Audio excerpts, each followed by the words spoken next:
Hello and welcome to episode 558 of the Awesome Comics Podcast, a place where the small press makes one hell of a big noise. My name is Vince Hunt, and joining me as always is the artist and creator of Vanguard, the epic webcomic, returning in 2026 to melt people's faces. That's Mr. Dan Butcher. How are you? Hello, good. Thank you. Yeah, very good.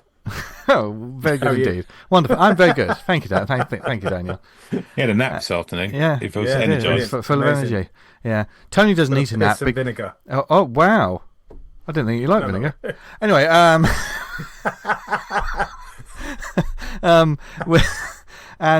Dan has power naps, but Tony's is like sleepers for the week. I'm going to get up in the middle of the night and read epic novels. Don't you miss? So epic. Don't you, Tony Esmond? Well, I did this weekend. Yeah, you know when you just get something stuck in your head, you can't sleep, and you want to read something. You ever done that? So I just got up and read it. Yeah, do some work or something. I occasionally do that. It's all right. Yeah, I'll die soon. Wow, and also it's true. You know, as our guest is with us right now, looking the whole episode for the whole episode. I say guest, long time ACP community member. Yeah, comic fan, comics back writer, issue shopper. Back issue shopper, lover of all things comics, and creator of the awesome book Truck Mutts. Welcome to the show, Mr. Ian Matthews. How you doing, gang? Good. Nice to be here. Good to see you. It feels Sunday night, isn't it? So I would normally be in the bath with a glass of Baileys, but I'm joining you guys. A glass of Baileys. Well, actually, I say Baileys because everyone knows that, but Edredor is a slightly posher, fancier, similar kind of thing. Whiskey cream. I've never heard of that. Wow, I do love a bath. It's really good stuff. Yeah. Wow, it's like twice the price for half as much. You know. There is a real energy in this fucking room today, so it's going to be a proper fun one, and especially fun because we're gonna tumble down the well of nostalgia. Because I know some of our lovely Slack members and listeners and stuff have seen Ian's comic Truck Mutts, but it's an absolute massive success. It's nice to have you on the show, Ian, just to tell you that your comic's fucking ace. And it really does sort of remind me of those times when I was a kid that we've talked about on this show many times. The UK weeklies and the fun stuff when you got badges and stickers with the comics, and they were usually licensed comics. There were obviously the weeklies like Battle and Action, but some of the stuff that I know many of the creators now were brought up on were the licensed books. So we're going to delve into that side of comics and your creation of Truck Mutts and why you decided the particular villain for that as well. I need to break down that. But before that, we're gonna start this. We've got a lot of energy here. I've just had a coffee with a couple of sugars in it, and Dan's had a power nap. Tony's whatever he's on has just kicked in. Tony's read a book, and we're just excited. Tony read a book. Let's get a t-shirt. Let's get a t-shirt made. Tony read a book. I did read a book. But we want to start things off with a bang, don't we? With a little quiz, don't we, this week? Yeah, we're going to do a Viz quiz. Right, okay. Yeah. Love it. Listeners, you know that occasionally we do Viz quizzes or we do funny little things like this. And any readers out there or listeners who read Viz will know this could go anywhere. Dan Butcher is our resident Viz expert.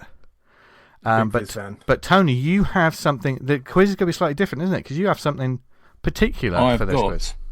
Viz top trump cards. Didn't know these existed. Yeah, it's amazing. Brought to me by a colleague, Rob, at work. Shout out to Diego. Also bought me a Bond Destiny book the other day as well. It's like they're feeders. How old are they? When did they come out? Do they look? No, well, he said he found them in a shop in the pound bin in the shop he was in. On brand there. Yeah. Nice. So I've got a series of questions. We're going to do some fact questions, and then we're going to go to who appeared first. Okay. So that's the more sort of guessable one. Okay. I'm going to start with go on, mate. Just for any listeners who don't know what Viz is weekly? Is it weekly now? Or is it bi-weekly? Monthly. Is it monthly? Wow. So I think it's 10 a year. I'm going to say something. It's a monthly British humour comic that is rude, outrageous, crude, hilarious. We've had them on and the right show. up our street. Yeah. So look it up, and just in case when some of these names come up, you might be like, What the hell are What they the talking hell? about? Yeah. Finbar Saunders may come up in a minute. Yeah. Right. And it's doing on Tundras. What character's artwork from Viz hangs in the Louvre? What? Wow. What First question. seriously? Yeah. Yeah. It says it on one of the top trump cards. Wow. Oh god, I have no fucking clue. The Louvre in Paris. Have we got a list Let me to pick clarify. from, or are we just... Yeah. No, just throw some guesses at me. Who's the character with the big God, I want it bollocks to be- that carries him around in a wheelbarrow? Buster Gonad. Buster Not him. Gonad. Yeah. Sid the Sexist. No. Bat Slags. No. All good guesses. Roger Melly. No. Billy the Fish. No. Paul Wicker the Tall Vicar. No. It's a deep cut. Shall I tell you? Go on. Yeah. Go ahead. Rude Kid. Oh, I don't even Oh know. wow. Because he's in issue 1. And I think they've got issue 1 Okay. hanging in the Louvre. Yeah. Yeah. Wow. Immortalised. There you go. Wow. That's right. Yeah. What caused Buster Gonad's nutsack to grow to so unfeasibly large? Don't know this. Radiation. Yeah, bitten by a radioactive. Very close. Bollock. Cosmic rays. Cosmic rays. Cosmic Very rays. close. What is Mrs. Brady's first name?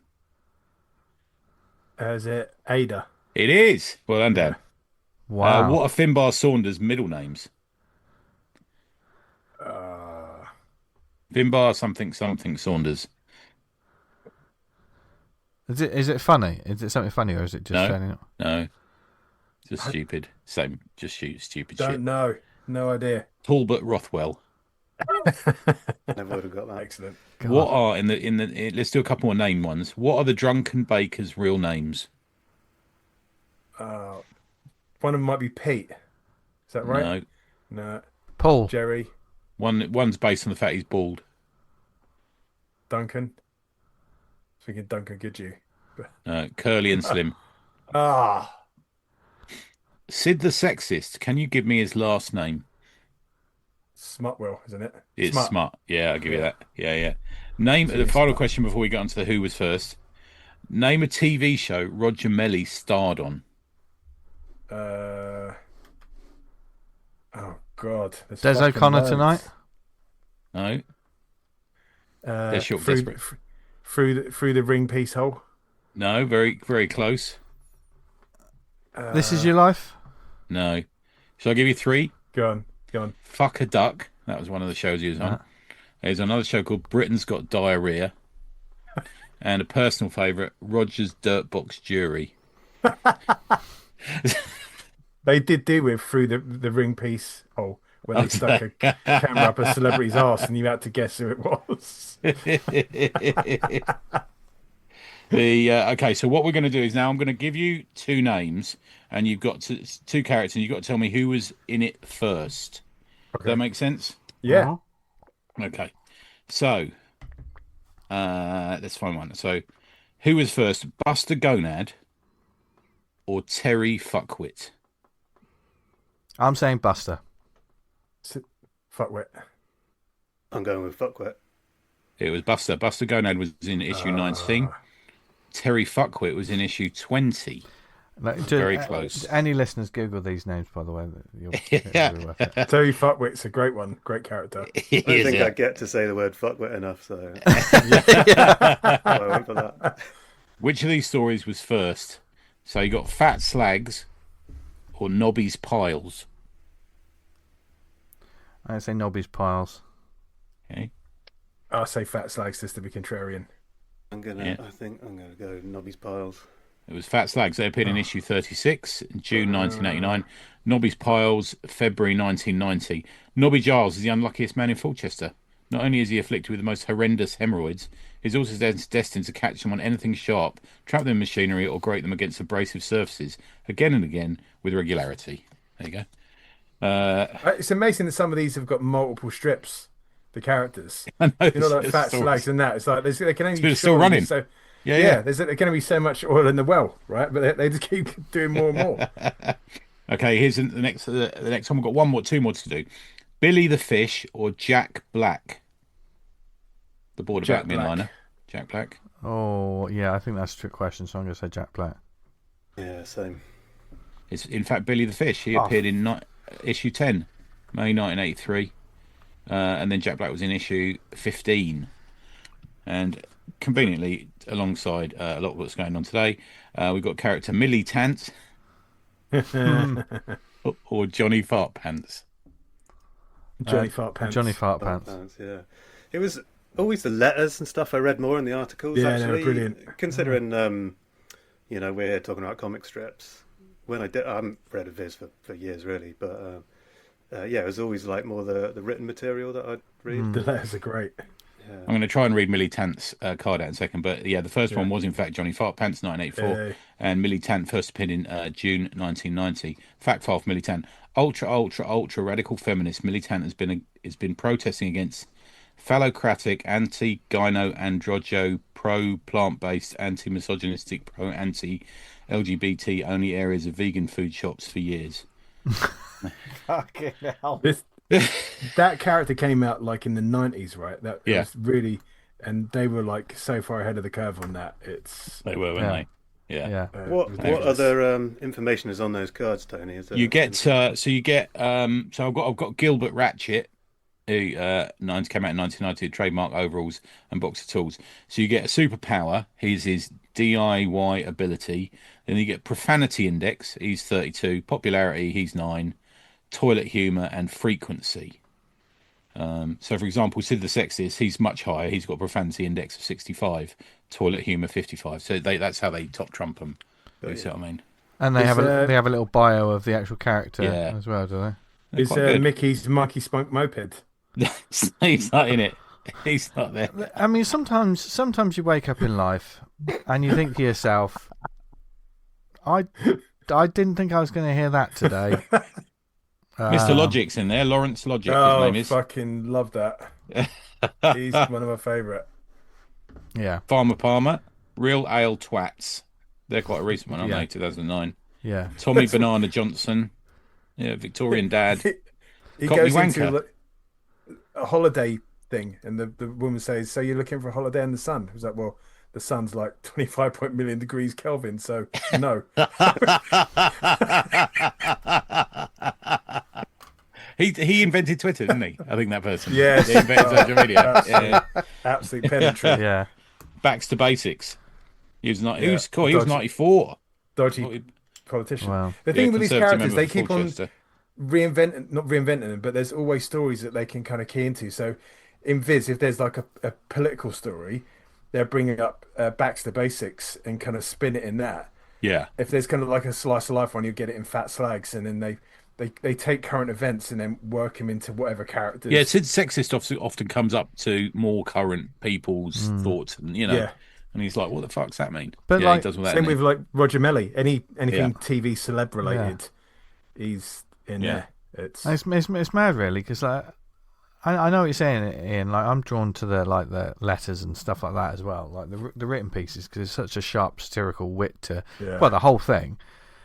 But if you just flick through it, the cartooning that's on show, it's just unreal. And I think it just gets glazed over sometimes, like the quality of draftsmanship that they have for these.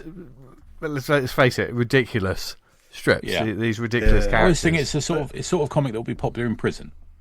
You know. I should pick it up sometime because, like, every time you go into, like, it's still there, and you go into Tesco's or something, and it's on the shelf, isn't it? And that kind of warms my heart, even though I never buy the thing or read it. It's always in the services on the motorway, and I think that's for the truck drivers who are like Perfect spending the placing, night in the right, services or something like that. I think Perfect that's place. kind of Well, their core in one audience. episode, they had a letter from the HM prison service declining for them to give the magazine out. In Oh, prison. right. So they said, "Viz, the magazine they can't give away in prison."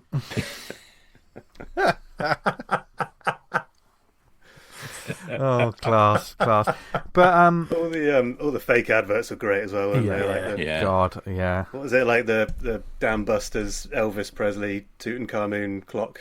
Yeah. Yeah, Things like that. yeah, Yeah. and you get some crazy ones like become a professional swan or something like that. You know, these sort. Then you're like, what the fuck?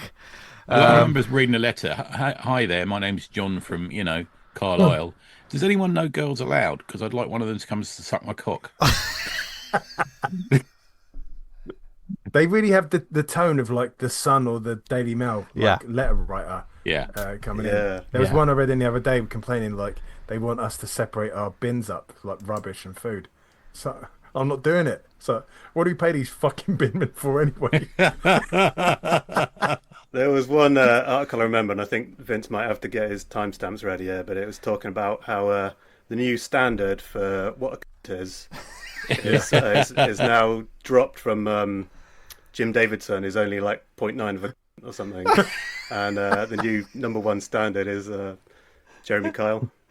It's like they're like something like, you know, Kyle was unavailable for comment, you know. But there's so many bleeps there. Sorry, Vince. No, but thank you. Thank you you for the last person to come on here. Yeah, exactly. That's it. I'm getting all out of my system now. Yeah.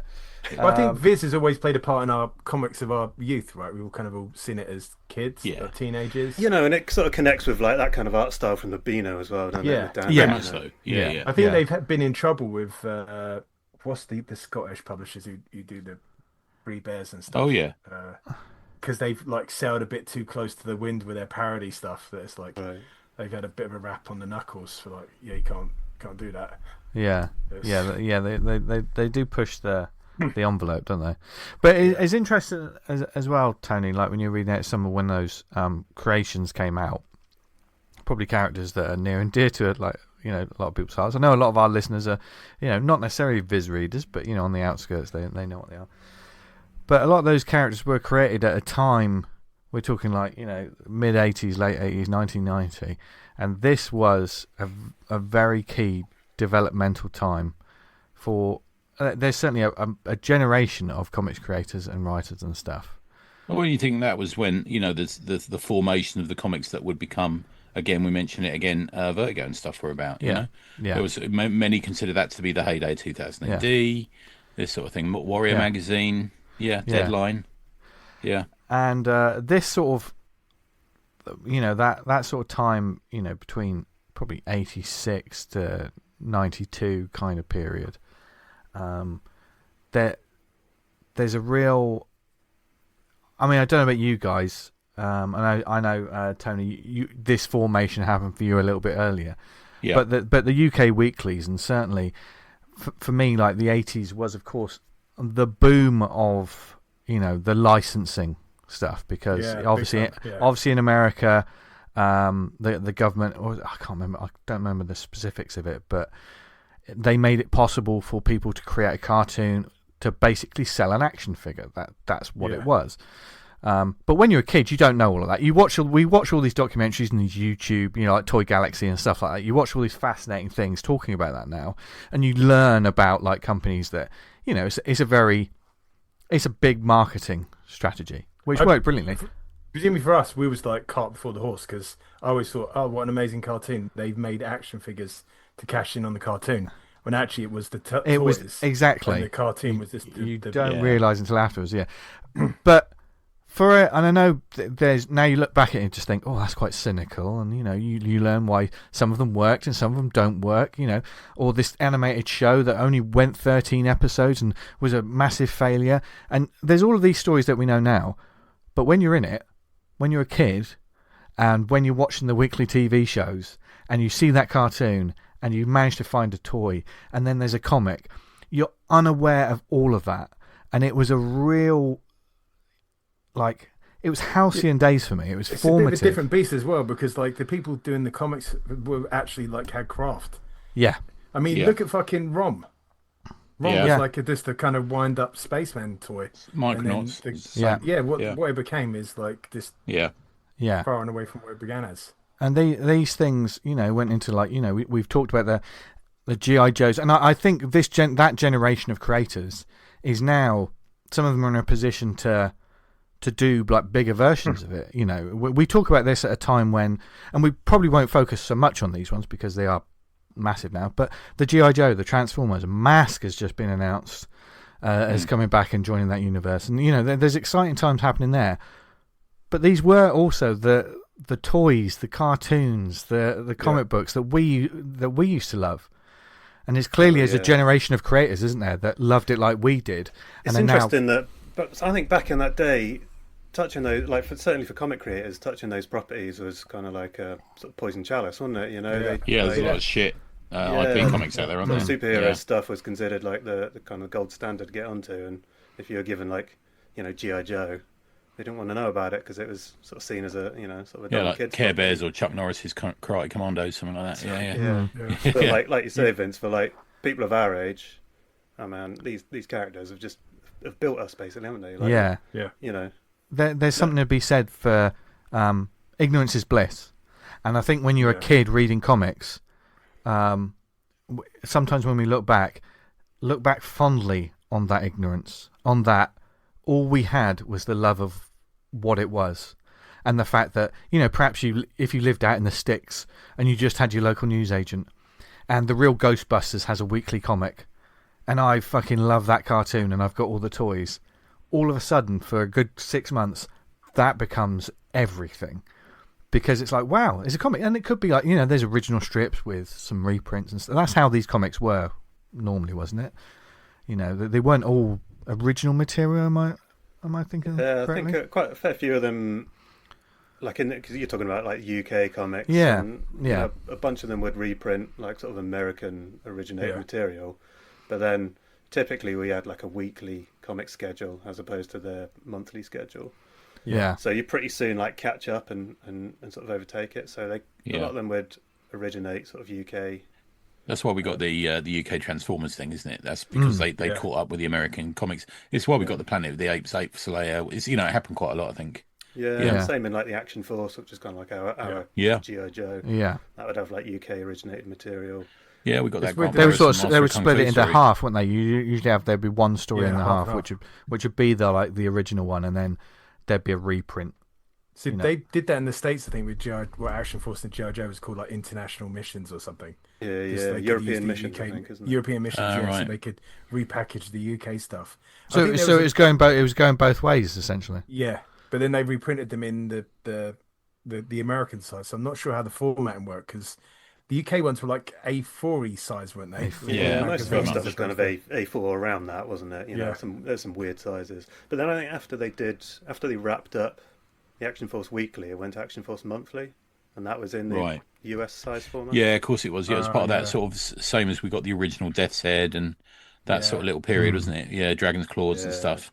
Yeah, sort of like Marvel UK sort of aiming to be taken a bit more seriously, wasn't it? Yeah, and fit on the shelves was always the argument, wasn't it? That's always historically been the problem with 2018 in America. The shelves were built for American-sized comics, so they didn't have anywhere to stick it. It had to go on the top with heavy metal, and it was seen a bit more adult back there. Yeah, and then you'd also get, you know, like Vince, you're saying, you'd sort of have half one, half the other. Quite often they'd have like a backup strip as well.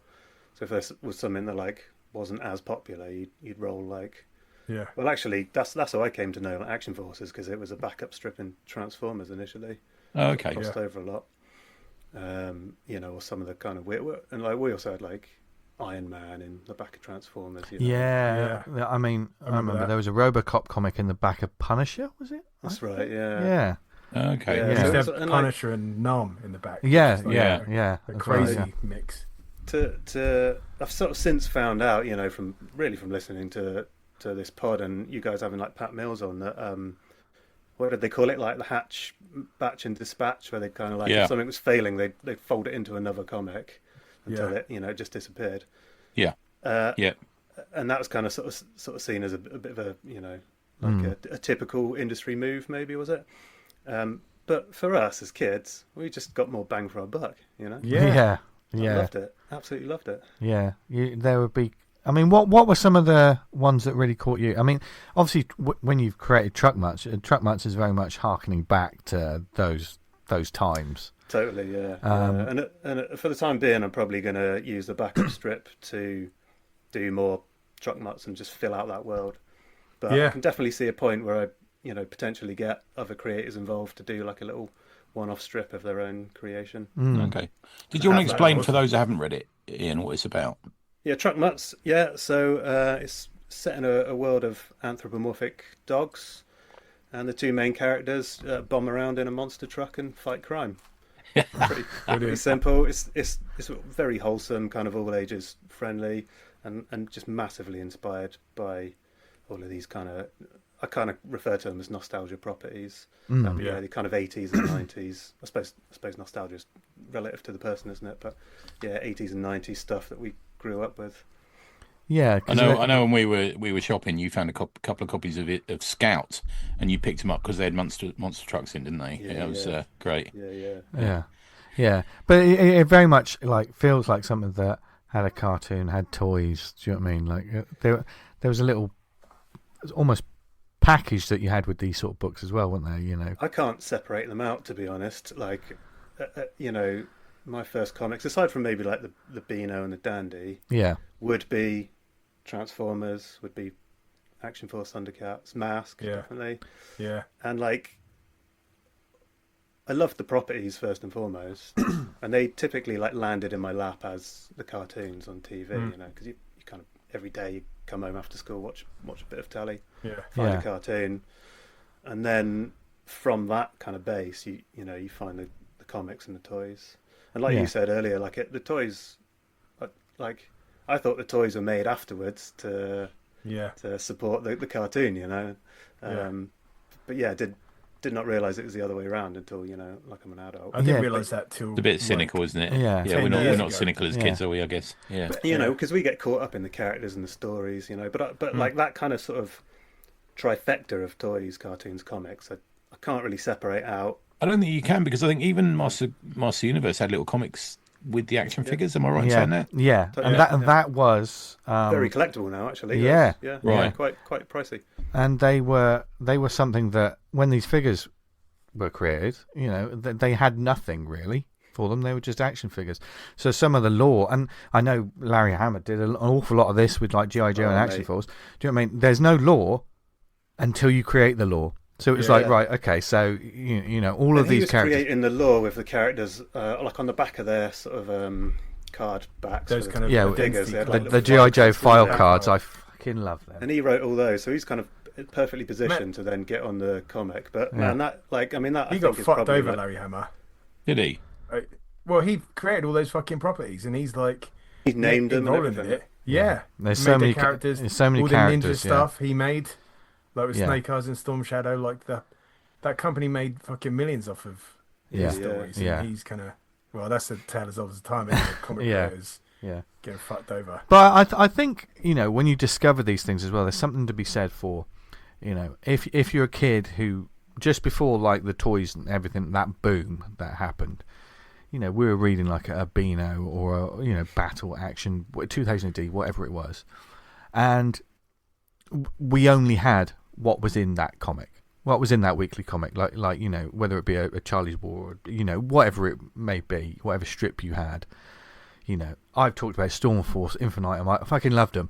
There wasn't action figures and there wasn't a blood TV show. Do you know what I mean? So it's so I only had that, and then all of a sudden there's these properties, there's these things that your world opens up, doesn't it? Because you have the comic stories, you have the cartoon stories, you have and I don't know about you guys, I wasn't fussed about continuity. I could still separate what was happening in the cartoon to the comic. And I'm not fussed about continuity, and still to this day I'm not fussed about starting something from issue 1, because I never did that as a kid. If I, as a 6-year-old, drop into Transformers at, issue God knows what. Comics used to be much longer run as well back then. So you just used to do it because you couldn't find it earlier. Cool. The idea of getting Spider-Man 1. You'll pick it up, mate.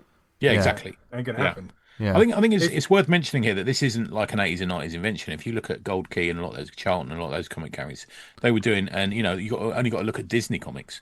Massively important in Italy and France. And stuff. God, yeah. They were doing it. There was no continuity there. But you also had stuff like Space Family Robinson that became Lost in Space, and there were lots of things. I think you name it, a TV show had its own comic at one point. Yeah. Pretty much Man from $6 Million Man, definitely.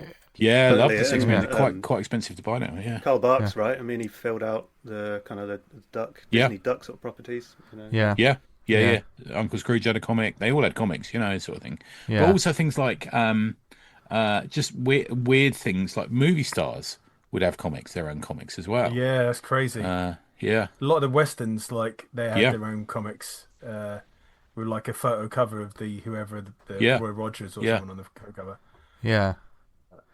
But Yeah, I so tell you one thing I noticed. Sorry, man. Talking about it, small press creators nowadays who kind of have stuff or grew up in the area, they seem to kind of like think the kind of a sign of success of what they're doing is to make an action figure of their comic and potentially get an animated thing going on in something.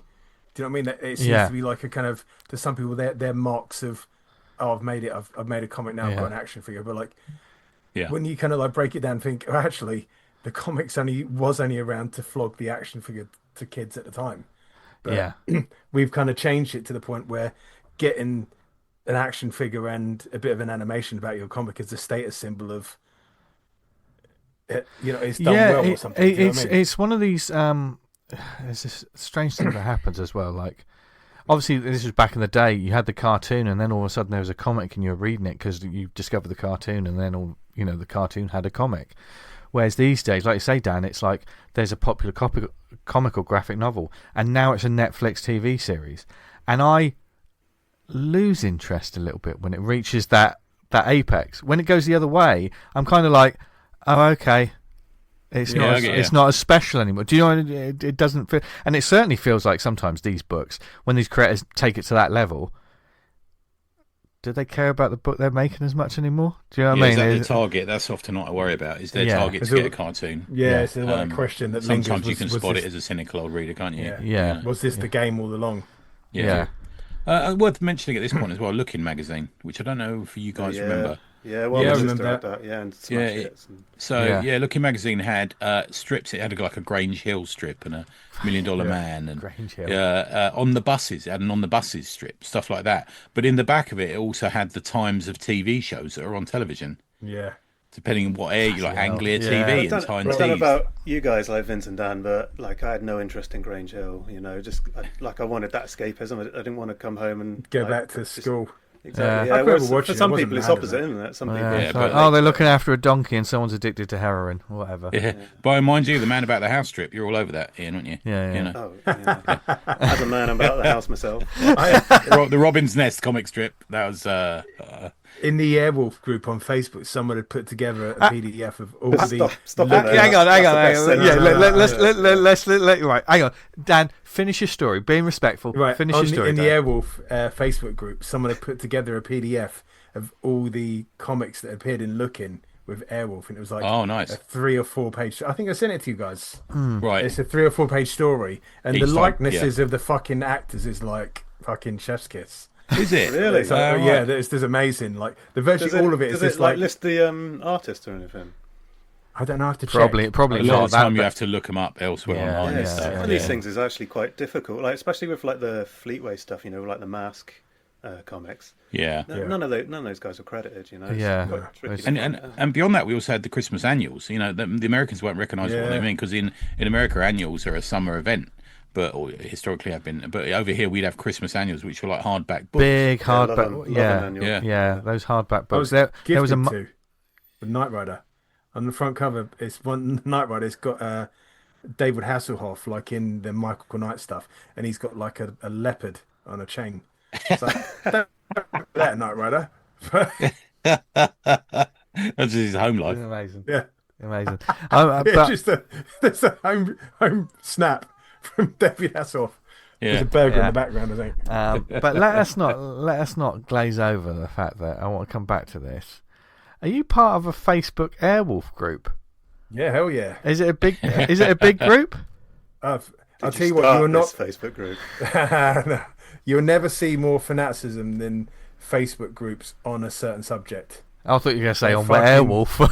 No, Airwolf. Anyone you go into, they're like fanatical about it. Like in the Airwolf one, they follow the stars of like who used to appear in it. So there's the lady, I can't remember her name.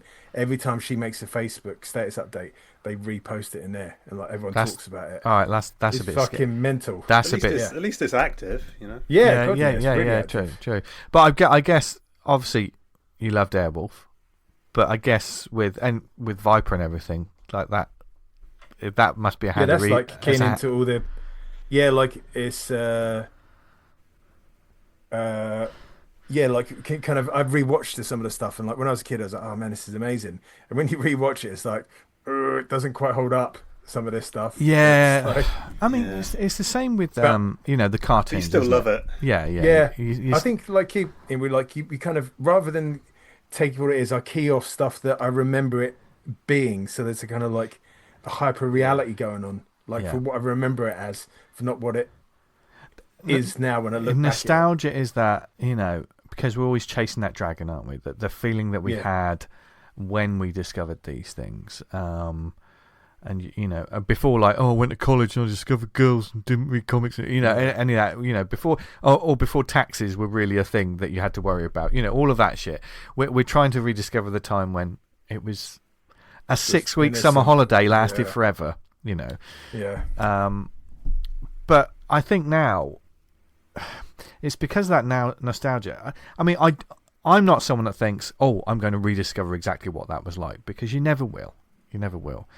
But I'm now at a point with my comics reading and just enjoyment that it is those sort of older vintage, just seeing that stuff. I remember like when a friend turned up and he just said, you like comics and stuff. I found some old comics at my mum, they were in the attic. So here you go, bang, big box. I thought, what's this?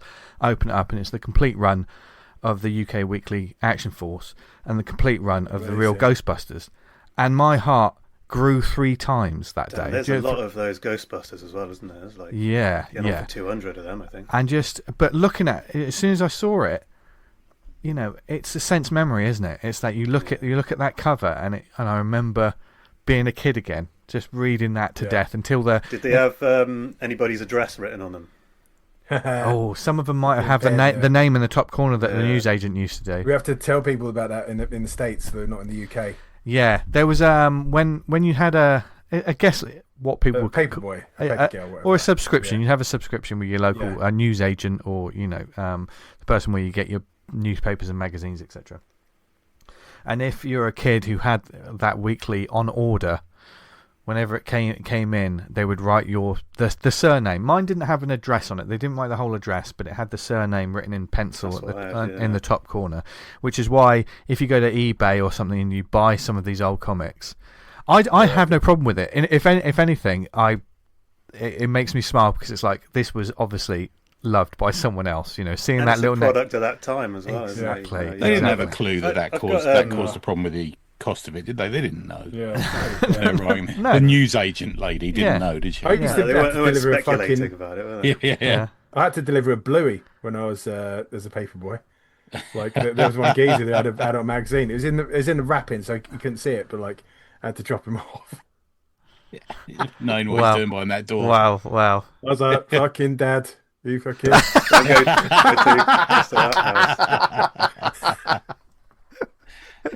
Oh dear.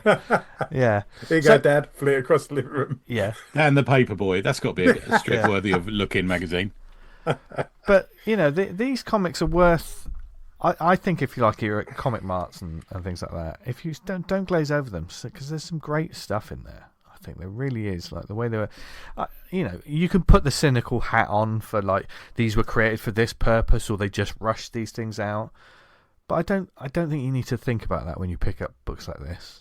No, I think the only thing is some of them are getting a bit pricey now, because there's so much resurgence of these like nostalgia properties. But probably because we're all sort of kind of coming around to this age. And that's the issue. There seems to be a whole new wave of people like going nuts over comics at the moment. Back issue prices. That in Newport that we were at last week, I was chatting with one of the sellers there who had a shop. I think he's the guy who had the shop in Bath.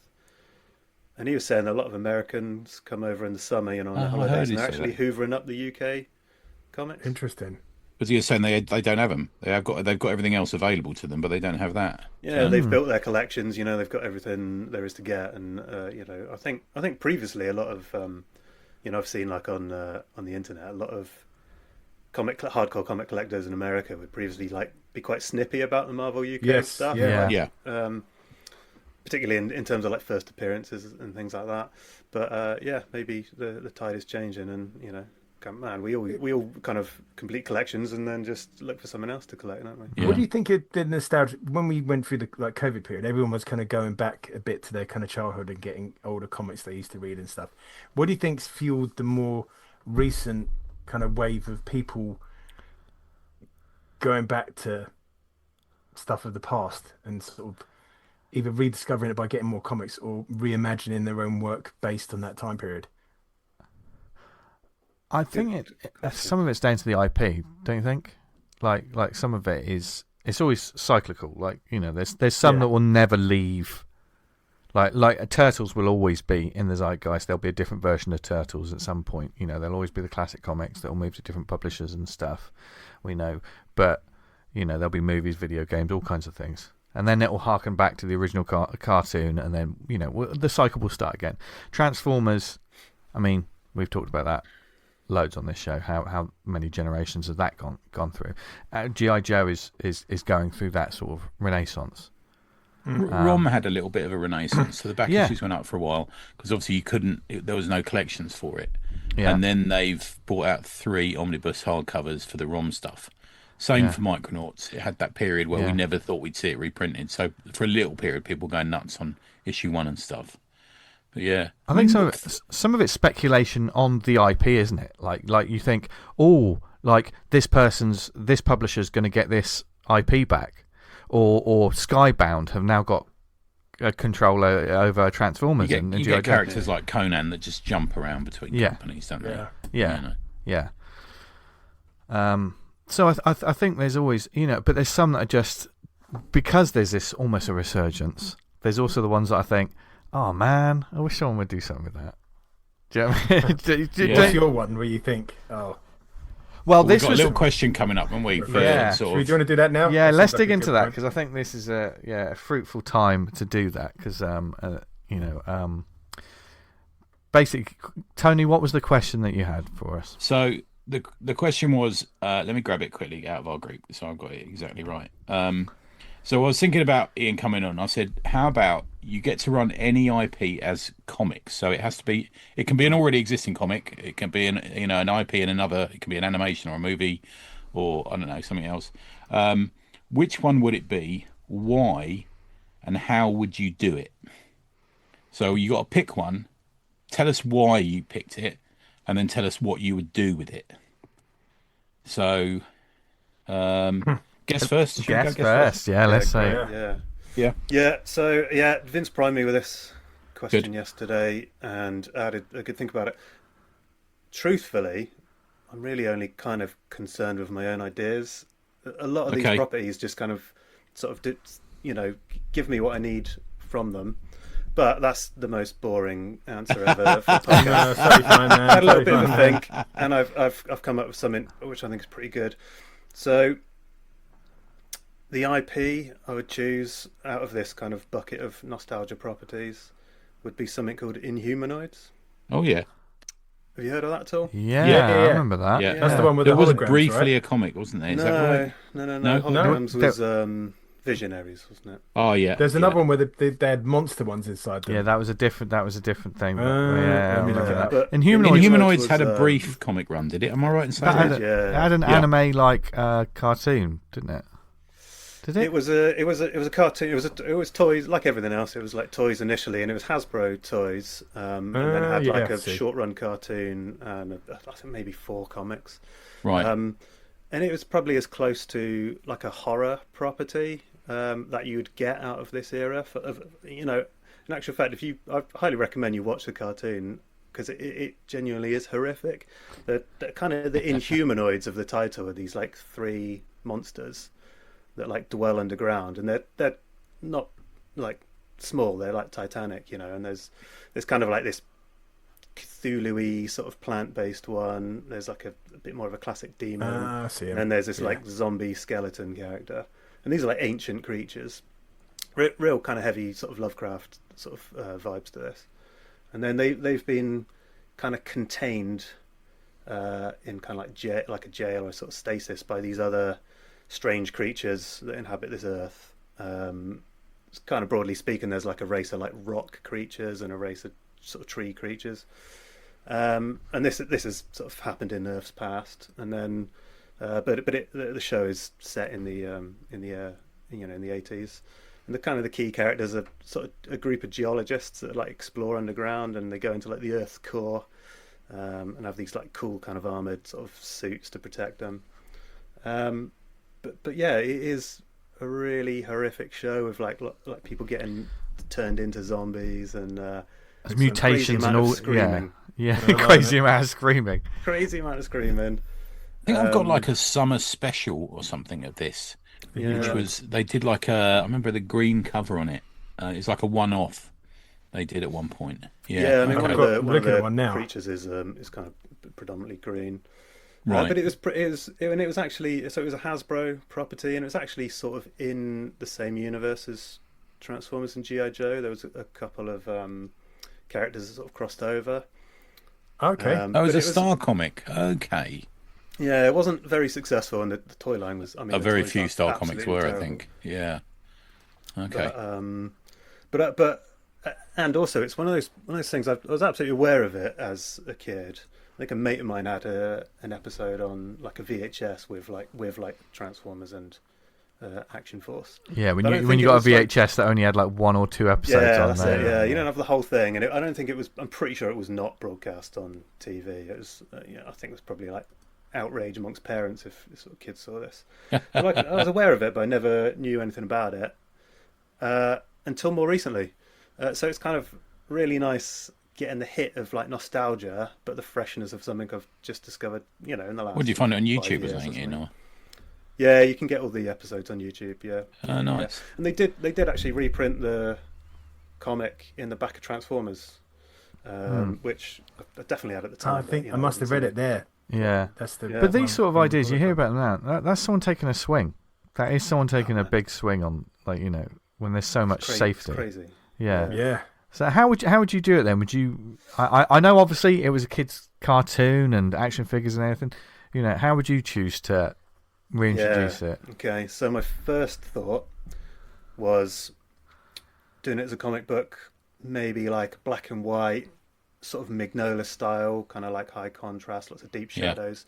But that was just the first thought. My second thought then, which I'm kind of going with. So I've got for the last six months or so, I've had like painted comic book covers on the brain a little bit. You've done one? I've done one, yeah, and that was a big part of it. But actually, last summer I picked up. I was in a second-hand shop and I picked up a magazine that had this amazing sort of science fiction painted cover on it, which turned out to be like a Paul Gulacy thing. Didn't know at the time. Wow, nice. And that kind of like has hooked me into like looking at old Conan covers, anything sort of hand painted. Earl Norham is great, and he crosses over into a lot of these 80s properties actually with some incredible artwork. So I was thinking about painted work. I was looking at some Ninja Turtles comics, which I'm pretty much always looking at Ninja Turtles comics. back in the original Mirage run. Yeah. There was Michael Zulli. He did a little run of 3 comics, Turtles comics, and they were like illustrated interiors but painted covers. So I was thinking, oh yeah, Michael Zulli did that Swamp Thing painting. He's kind of stood there in the swamp with kind of like the flowers in his hands, which is just absolutely incredible piece. Yeah. So I thought he'd be the perfect person to do. I know he's passed away, but perfect person to do Inhumanoids. Bring it back as a real kind of horror piece. You could go full Vertigo with that. I think I'd go full painted interiors with it. And normally I prefer like illustrated interiors. I love a painted cover, but I think painted interiors. Bit of Sienkiewicz maybe. Yeah. Yeah, could do. Yeah, go full dirty drama. Yeah. Oh, that sounds So good, man. that's I my must offering research there. that. So you really lean into the horror of it. I think that would be. Yeah, and I'm not a horror fan really. I never have been. I think because I'm a bit of a big baby, really. But this I think I would go pretty dark with it. Nice. Work. Nice. Wow. Dan, what would you have? My one is. Here we go. It's I won't say the name. It's going to call the comic's going to be called Gang, and it's the main character Monty. He's like left where he's grown up in Green Meadow to the big city. Got married, had a kid, and these kind of relationships broken down. So where he's kind of like feeling isolated in the city. He moves back to Green Meadow, and it's kind of like a drama where he connects with old friends and like reunites his friendship circle, and they sort of like the interpersonal relationships and stuff. And when the miniseries ends, like its gang, it relaunches as the Getalong Gang.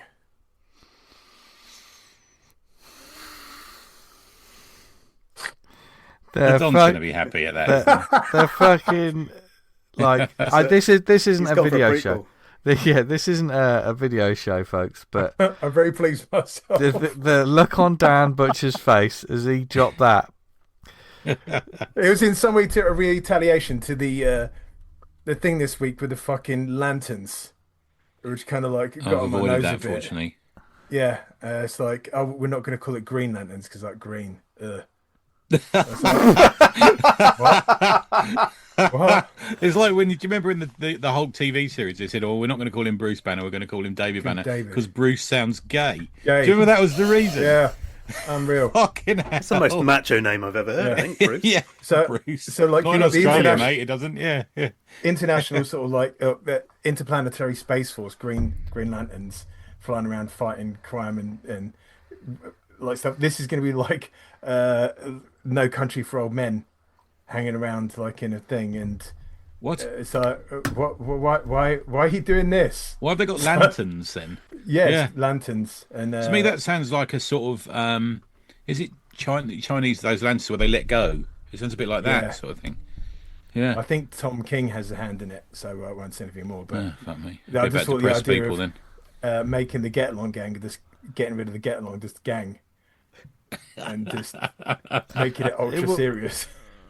I mean, When he first started, I thought, holy shit, like Dan's come up with his own. yeah, Yeah, I like, this is thought good, yeah. this is real, like, you know, this is a real meta commentary on something. Is he really breaking this apart? Monty is Montgomery Moose. Uh-huh. Right, okay. I He's mean, a dark individual. yeah, you're leaving out some major details there where you They're all picture. anthropomorphic animals as well. So. Yeah, When that's they go that's to the it. Now major you're bit. I bringing think the we 80s vibe to it, yeah. Maybe he's lost one of the horns because he's had like, it's got just to show that he's had a bit of a rough time of it, and maybe his wife cheated. on Could him. you have Emily Booth as the horror host on it? I'd be up for that. That sounds pretty good. Yeah. I like that Maybe idea. she could kind of, you know, that at the beginning of the Spawn cartoon with Tom McFarlane. Oh yeah. She Which would maybe like- she could keep her clothes on. Do you know what I mean? It's Yeah. like for a change. yeah. What is happening? What's fucking happening? Yeah, so that's my gritty reboot of the Getalong Gang. Gang. Wow. That's also. I mean, I appreciate it because it's not anything. That's a concept Might I have never. to give that a backup slot in Truck Mutts. Yeah, that'd be good. Truck Mutts After Dark. Like the Baywatch After Dark. Yeah. Perhaps it's Absolute really that's genius, that program. Perhaps They it's follow really well grey with and it. miserable. And then when Yeah. he goes back to the hometown of Green Meadow, it suddenly goes like full colour. And they're having a fucking great life and going around having cups of Everyone's on the tea gear. and- yeah. Everyone's on the gear. Bloody hell, Feel like that- Boozy Bees. There We'll is talk it. about later. Yeah, wow, it's like a proper Vertigo book. Love it. Wow.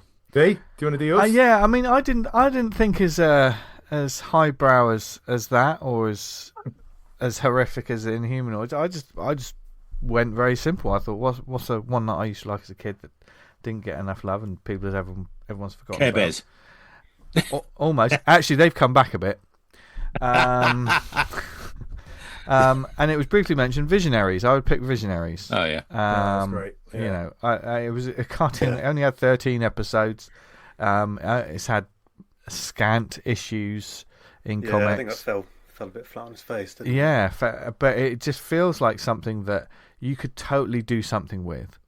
I mean, you know, I know the toys were obviously, it was the hologram toys, but when you saw Holograms are cool. yeah, and when you saw the intro for the cartoon, when they had like the staffs and stuff, and these holograms became these giant creatures that came out, like Can I ask you a really nerdy question?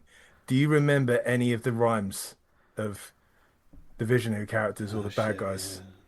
It was Knights of the Magical Light, wasn't it? That was Yeah. kind of the tagline. They used to every night had the saying when they were Yeah. setting their staff that would activate their power. I mean, I'm going to be totally honest with you. I don't, but thanks to this Wikipedia page in front of me, I've got one. I just remember Which one? Which one? Okay.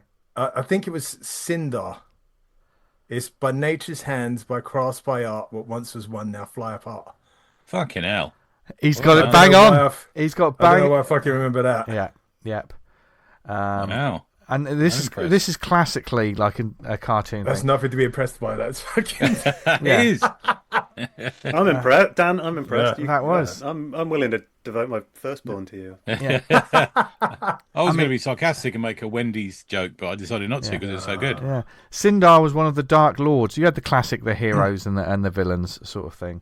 Spectral Knights. Yeah. Yeah. Yeah. They were. guys. Yeah, they were indeed. And you had like Leoric, because the heroes in the 80s were always a lion of some kind, weren't they? They always had that. Yeah. But you had like bears and eagles and some of the fucking writing for just looking at it. There's some badass writings. Like this is a Recon, who is obviously a Darkling Lord, has such a metal sort of phrase. Flay the flesh, lay bare the bone. Upon this field, let grief be sown. Yeah. Fucking hell. Fly these days, would it? No. But, you know, it didn't get much play. But there was clearly a world that was built there. And you could do, I mean, let's face it, you could do a badass. It's a sci-fi fantasy sort of book that's proper. It's almost like the Knights of the Round Table, but with magic and I mean, can you imagine, like, crazy, like trad more like visuals of like spectral fucking animals flying out and just fighting each other? I remember with Murder Falcon, like as the band were playing, these giant fucking creatures attacking. Yeah. Like having visuals like that, but you can also tell an epic. Fucking Insectars would do just as great. Like half insect, half human beings that ride massive insects fighting one another. Yeah. It's like. Yeah, I actually I did pick up the complete series of Visionaries on DVD, and I haven't watched it yet. And I think I will watch it. Yeah. And it was just classic. It only ran for like 13 episodes between 87 and 88. But it was one of those things that it'll be as ropey as all the others. Oh, of course it will. Yeah, of course it will. But I'll remember the one that I had a figure of. As soon as they set up on screen, I was like, I had that one. They pay like a Japanese or Korean studio to do the intro sequence, which is fucking amazing. Yeah. And then you go to the American studio on a much less budget I mean, main series, and it's really janky. Thundercats has one of the greatest intros of any fucking cartoon of all time, and the quality sometimes jumps when you get into the main cartoon. There's that Galaxy Rangers intro is amazing. Then you look at the animation. Galaxy and they would pump you up with like awesome songs. Yeah, as well. Galaxy Rangers was my second pick. That was my second pick. I remember having a fun time when I was drawing some comics. And I had Galaxy Rangers on YouTube in the background, and actually thinking, "Fuck me, this is actually quite dark. This cartoon, the way it starts.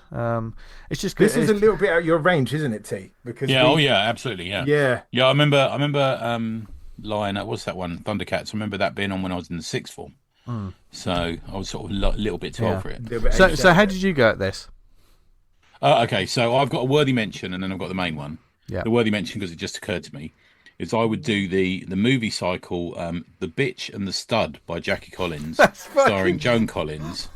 Fucking hell. I would do a comic of those. Before every show, Tony tells me about what the latest thing he's watched with Joan Collins in it. Brilliant. Yeah. She doesn't keep her clothes on much in those movies, I'll be honest with you. They're really dark. They're quite dark. Play. Anyway, they're available on Prime to watch. But yeah, I decided to go back to an old favourite. Now this is it's only one film. It's not only one film. It's 5 films. Scanners. So you get Scanners 1 to 3, and then you get Scanner Cop 1 and 2, which are only available on German DVD. Although I do have them. They were on Prime. Scanner Cop. Yeah. Was it? Yeah. The first one was, I think. I'm not sure if the second one was. Second one's quite hard to find actually. Scanner Cop 2. So I think brilliant first one. It drops off in quality, I'll be honest with you. But what I would do is I'd do 2 comic series. I would do the first one would follow the original Scanners, and it would follow off from the end of the first movie. I don't know if you remember where Cameron Vale and Dal Revok fight, don't they? And they start bleeding from their eyeballs. Yeah. And then it turns out that Cameron Vale has inserted his personality into the brain of Revok, hasn't he? Yeah. Dal Revok. So I think you then can continue on there. He's still fighting the good fight against pharmaceutical companies who've done this to him, and he's gathering other scanners and all that sort of thing. And I think and I would write it with Carl Hotz on art, who I fucking think is brilliant. HOTZ. He is really good, Carl Hotz. Yeah. He's very much should be drawing Man Thing or Swamp Thing, one of those kind of guys. And I think I'd do that. And then I would have a second series, the Scanner Cop series, which is about Sam Stasiak, who is the cop, the Scanner Cop. He's a sort of uniform biker cop.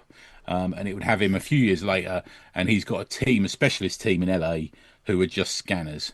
He's still the most powerful because he's quite a powerful scanner, and they fight against evils, people with scanner powers.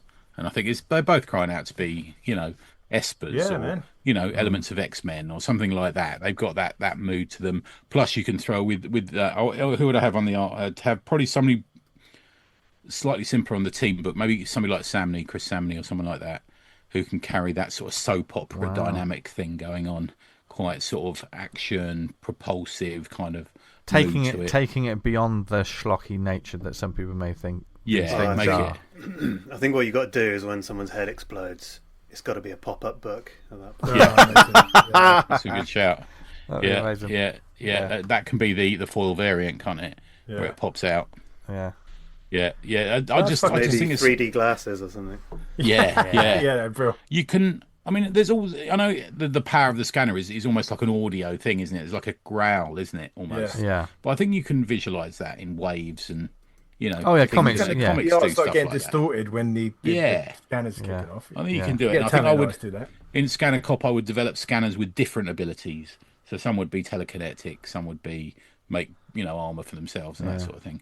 And I think it would be great. The movies have the classic thing of veins. People's veins in their heads and stuff, and that's why Kyle Hotz is perfect for that sort of stuff. He's got a very Bernie, he's like very. He's in that. He's like Bernie Wrightson, slightly more humorous Bernie. Yeah, I feel. Yeah, why isn't doing a regular Man Thing or something comic? He's almost like an influence of like Wrightson and Corbin in one a little bit. Very much so. Yeah, he pops up on the issue. Oh, it's great, mate. Mate, it's like they're fucking super powerful. He tries through the phone line, goes into their computer system using his powers, and it's like that's pretty fucking powerful. And the bit where she's scanning in the doctors and she realises with the baby in the womb's a scanner and stuff like that. Yeah. And Patrick McGoohan is brilliant in it. Yeah. Patrick McGoohan, I'd have him still alive. To be fair, he'd be resurrected or his twin brother or something. Because I love that character. Like Patrick McGoohan not giving two fucks and just doing what he likes on the set. That's brilliant. Yeah, it's great. Oh, it's such a great film series. So ignored. Yeah, there you go. I mean, definitely. Obviously, people listening to this show, like especially Slack community, if there's any, feel free to chuck in your ideas. Pictures your, I mean, it's IP that other people own, so don't worry about anyone nicking it because, we can't make these things anyway until they ask us. God damn it! But for those that don't have an IP, sometimes you got to create an IP yourself. Okay. And Ian, with Truck Mutts, Tony, stop holding up Nazi exploitation every time. With Truck Mutts itself, you've created. It's almost like like there's a cartoon that never existed. This franchise, but how did Truck Mutts actually sort of start for you? I think it's been a long time coming, really, to be honest. I think probably since Ninja Turtles came out, like I've always wanted to have like my own comic, my own at least my own idea, and never really got around to it. And I think I definitely drew as a kid, but kind of sort of graduated out of that, and then went through that kind of phase of not thinking you're good enough. There's no way I could. Imitate you'd look at like Jim Lee or something, when he was sort of popular with like X-Men, and think, I could never do that. And then, just got on with life. And it was really only as I've kind of hit midlife that I thought it doesn't really matter whether I'm sort of not good enough to do this. I'm just going to get on with it and sort of see where it goes. But it was always going to be something influenced or inspired by these 80s, 90s properties, and I'm not short of ideas, I can tell you that. I've got a ton of ideas, but the Truck Mutts one just sort of came to the surface. I've spent I probably started, this was pre-lockdown, and I started basically just decided I got to learn how to draw. So the whole project was really just an excuse to give me something so I would sit down at a table and draw. What's the release schedule? You're trying to do one a year, is that right? Am I right in saying that, Ian, or is it a bit more? I think it's going to be as and when, really. But if I can Yeah. do one a year, that'd be I think probably as good as I can hope for around full-time job and life. And you were saying one of the unofficial editors of yours is your good lady, who you sort of go to for art advice and stuff sometimes. Yeah, definitely. Yeah. I mean, she would tell you that she, doesn't need to be credited or doesn't have any kind of hand in it. But I mean, she just by virtue of the fact she has listened to me drone on about this for countless hours, I think she deserves some kind of credit. But on top of that, both me and her, we've sort of working in animation, and Danny's a really good animator, and she kind of understands the physics of weight and movement and kind of facial expressions. So we talk about that a lot, and I've kind of really tried to incorporate a lot of that into my artwork, which I think has helped me improve quicker than I would have otherwise, for sure. Okay, yeah. No, that's great, man. And I know you've also branched out to do the cover for the Bootleg Turtles comic as well, didn't you? Yeah, oh man, I absolutely loved that. I genuinely believe I was the right person at the right time to do that. Totally, brilliant. Man. Everyone loved it. You did me the print of it, and it's fucking great. I love it. Yeah. It's really good. Thanks, man. Yeah. So the creation of Truck Mutts, the creation of Truck Mutts, has that been a great confidence builder to get you to that point where you can take on it's not just Turtles though, just to be clear, it's Turtles taking on Predator, right? which is for anyone is a daunting fucking task to draw anything like that. So major props to you for doing it, and it looks amazing.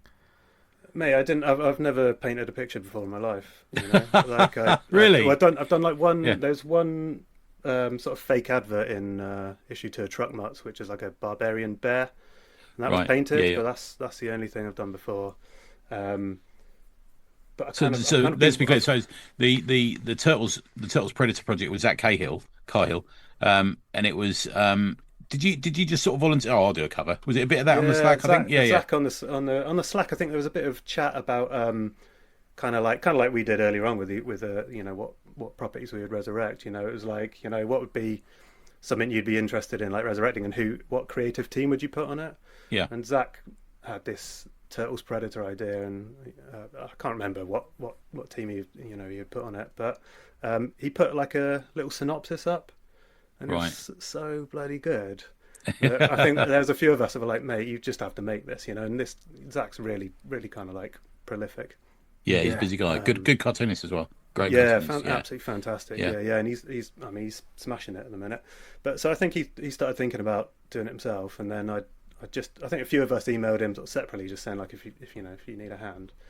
And he's a real generous guy. He brought us all in, and he just said, what do you want to do? And I've had this kind of since doing that barbarian bear, I've kind of had a bit of an itch to do more painting, and I thought this would be a good opportunity to sort of scratch that itch. So I said I'd love to do a wraparound cover, fully painted, kind of like a lot of the Mirage era original Turtles comics. Yeah, had they were black and white interiors, but they had painted covers. And it kind of sounds crazy that I've never painted before, but I have painted a lot of war games miniatures. Okay. So I kind of thought I got half an idea that I can pull something out of the bag without any real sort of proof of it, and I just threw myself into it. I absolutely loved it. Kind of did a pencil drawing, and then just had to learn really quickly how to, what I kind of needed to paint on. I've never bought a canvas before in my life, but I bought some of that, and all the while, I thought I'd have a bit of time to do this, but more people got involved, and pages were coming in thick and fast. So I was like, I've got to pull something out the bag here, So I just kind of ordered a bunch of stuff, got my old miniature paints out. So I was just painting it all with tiny little pots of paints. That's great. But I loved it. It was the passion that kept me going. I'm a huge Turtles fan. I absolutely love Predator. Yeah. I kind of got the Predator movies out, watched Predator 2 for the first time since the 90s, and I think that's a massively underrated movie. Agreed. Totally. Agreed. Yeah. Preach. Absolutely love it. Tried to put a lot of Predator 2 into the Predator on the piece itself, and then just load it with as many kind of Turtles references, background bit of lore. I really wanted to do not just like a figure, but I wanted to do like a scene, you know. And I kind of wanted it to work as like a front cover and a back cover as well. Yeah, and just went for it as sort of fast as I could. So I was like going to work, coming home, do a couple hours in the evening, and I think I worked out there's probably about 120 hours worth of work into that, which I wasn't really thinking about that at the time. I was just concentrating on getting it done and trying to do something that well, you're also enjoying it, isn't it? It's different if you're doing something because you just love it and you really pure enjoy passion. Yeah, pure passion sort of driving me through on that. Yeah. It's incredible, isn't it? We're a group of, I know I'm slightly older, but a group of like men of a certain age just enjoying ourselves by doing this sort of stuff. Yeah. It's great, isn't it? Yeah. Oh, mate. That's what we do, man. It's like it's just for the love of the game, right? Yeah. You know, you find the right people that sort of click with the idea, and they've got the time. You know, and that was the other thing. I literally pretty much just picked up Truck Mutts issue 3 from the printers when this kind of came about. And that actually didn't even really sort of send out any Truck Mutts. I sort of hand them out a lot of work. So took a few into work, but my brain just instantly flicked over to Ninja Turtles. Well, with Truck Mutts itself, I mean, this is. I mean, we talk about it like you can pick it up on shelves, but you're essentially you're creating it for the love of it initially, aren't you? Yeah, pretty much. Yeah, I'm just taking my time with it. So like I plan to put like a website together at some point. And I plan to get it out there a bit more, but I want to just concentrate on making issues for the time being. You know, you're going to do an annual. We're going to get a hardback annual out of you. 100%. Yeah. Oh, I love that. 100%, yeah. All of the little kind of when I don't know, you know, but I'd love to do that. I'd love to do a Ladybird book and maybe a little read along with a cassette sort of story. You know? All of that amazing stuff. You know? But an annual probably first. Please come to us for voice acting. We're available and free. Can you do a convincing dog voice? Oh, I think I can. Yeah, just my own voice. This into an audition. Just my own voice. I kind of figured like if I did like one comic and then spent all my time hollering about it, you get it out there, but then I've got nothing to back it up after that, and you know how long it takes in the small press to produce the next issue. So I thought, let's just don't worry about it, man. You're just having fun. We're digging it. It's just that's all you need, man. Sometimes. Yeah, I'm just giving them out to mates at the minute. I do think like I probably will sort of get a website together at some point, and I'll probably just put it online for free, and then maybe have a shop where people can buy the printed copies. The physical. Yeah, that's a good shout. You'll find that people will. I think people do double dip if they enjoy it. And also it's a great comic for kids as well. It's a great kids comic. Some of my colleagues have sort of been passing it on to their kids. Isn't that great? And I love it when it happens. It's gone down a storm. Some of them. Yeah, it's a real nice feeling, like, you know. Yeah, and just so the listeners know, like he's printed out copies of this and handed them out, but this isn't just printing them black and white and folding them up. You genuinely thought about the actual right paper, the look and feel of those UK weeklies. What was that journey like to find out how to print one of these Truck Mutts? Yeah, it had to be A4, right? You know, it had to be that sort of size, and I wanted it to be on a similar kind of paper, which you never get that quite right because because they were like newsprinty sort of papers, weren't they? And I looked into newsprint, and actually I did get a little sample pack from a printer that could do that, and then by the time I sort of got around to send them stuff, I think they'd gone out of business. Never got any emails back anyway, and I kind of worried about that because that's the kind of thing I think we all do. Kind of, we care about our products and we want it to look a certain way, so we get a bit nerdy about sort of paper stock and printing. Yeah. And the best thing I could do was sort of stop worrying about it, because I was looking for other like newsprint places, and there's places that could do it, but they couldn't do it A4, and really wanted it to be authentic. And in the end, I went to a printer. So it's basically like I've kind of come up with a bit of almost like a life rule of trying to do as much as I can as close to my house as I can. Yeah. Damn, it makes things a lot easier. So I just thought, I'm going to ring up the nearest printer to my house, and if they can't do it, I'll just look for the next one. If they can't do it, just work out from there. And also supporting local businesses, I guess, as well. Isn't it? So. Yeah, 100%, right? And then you kind of build the relationships with them, and they're really close by if you need to go and talk to them. So there's just down the road, like 2-minute drive down the road, there's a little industrial estate, and there's a printer on there. So Oh, that's I rang great, them up. man. I think we need to do that more. I used to use just a local printer. Yeah, I think it's great. Oh, man, Yeah. it turns out they're like a flipping like multinational. They're like a big printers, you know. And the actual site that they print my comic in is not 2 minutes down the road. It's probably about half-hour drive away.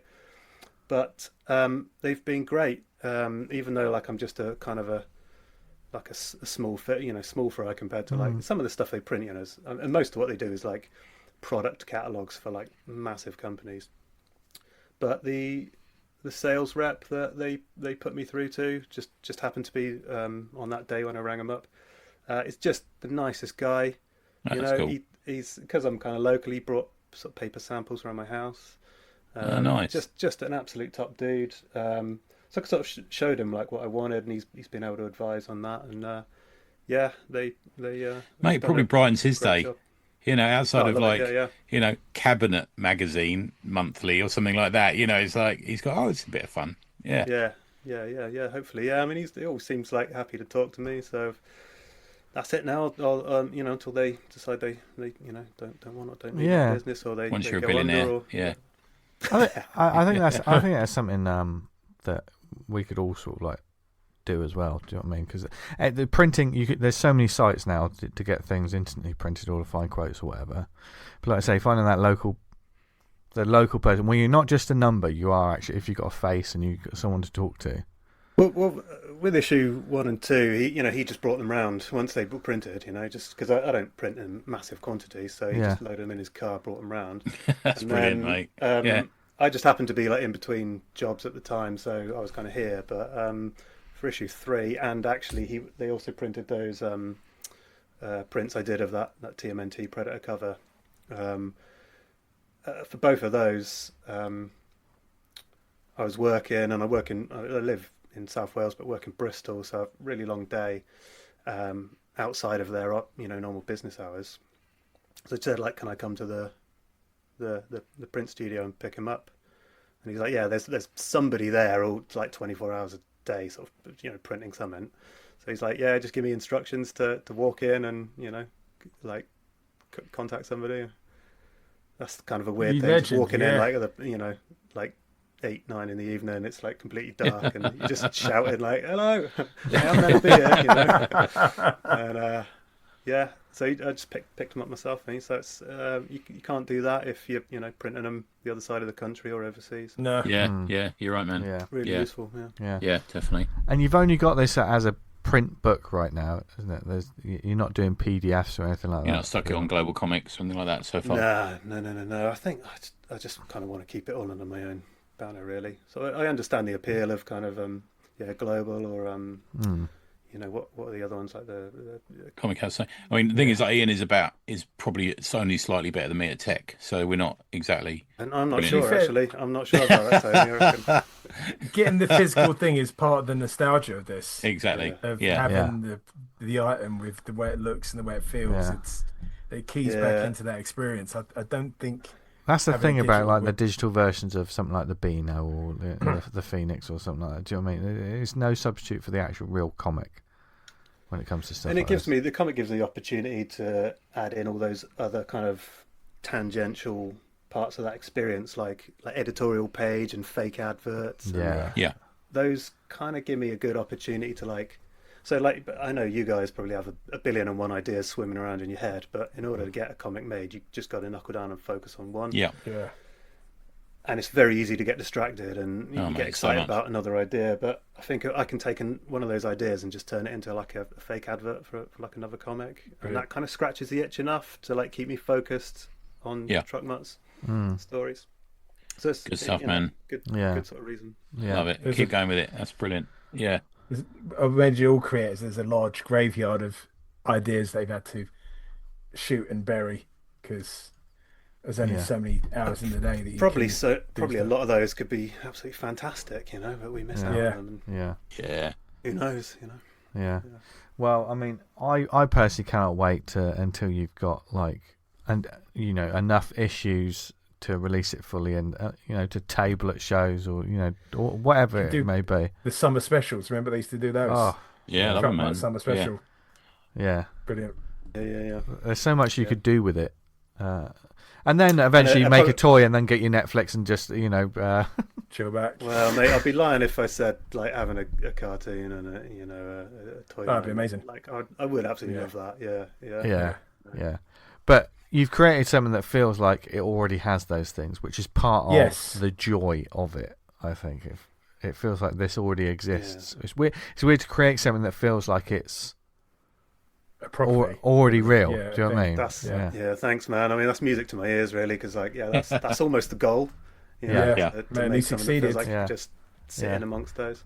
Yeah, if you get one parent going, oh, I haven't seen that cartoon on Sea Babies or something like you've done it, haven't you? Grabbed it. Yeah. Yeah. I mean, and I might even with those like fake advert pages, I might even do like a mock-up VHS cover and maybe some sort of like animation cells or something like that to make it look like there was a cartoon. Yeah, that'd be good. Sculpt up some figures and maybe photograph them in like a diorama and make it look like there's a toy line. Oh yeah. I remember being at New York Comic Con sitting next to that. Do you know James Robinson who did Airboy and all that sort of thing? Yeah. Someone brought him. They'd done like a fake VHS cover for Firearm, his comic that came out of Malibu, and he's like, "Fucking hell, I haven't seen this in years." He loved it just to bring him to sign it. Yeah.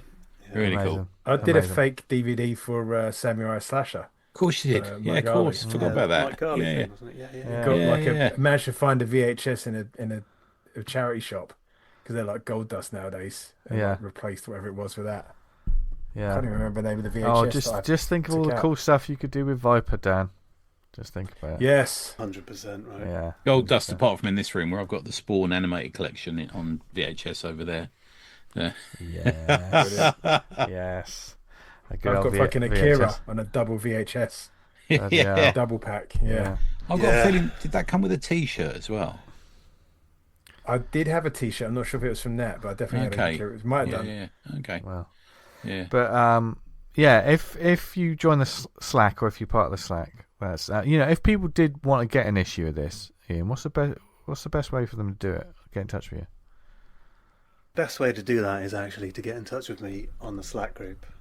Okay. I'm not never really have been bitten by the social media bug massively. That's why you still got your sanity. Yeah. Could. Yeah. I think like I was quite late to the game with smartphones. I literally got one like about 2 weeks before lockdown. Oh my god! Really? Yeah, I'm so bad with technology. Wow. Like when I was a teenager, I loved all the science fiction stuff, and I like visions of having a bionic arm or like a laser eye, in the future. Communicator. Now, like the gap between me and technology it couldn't be bigger, really.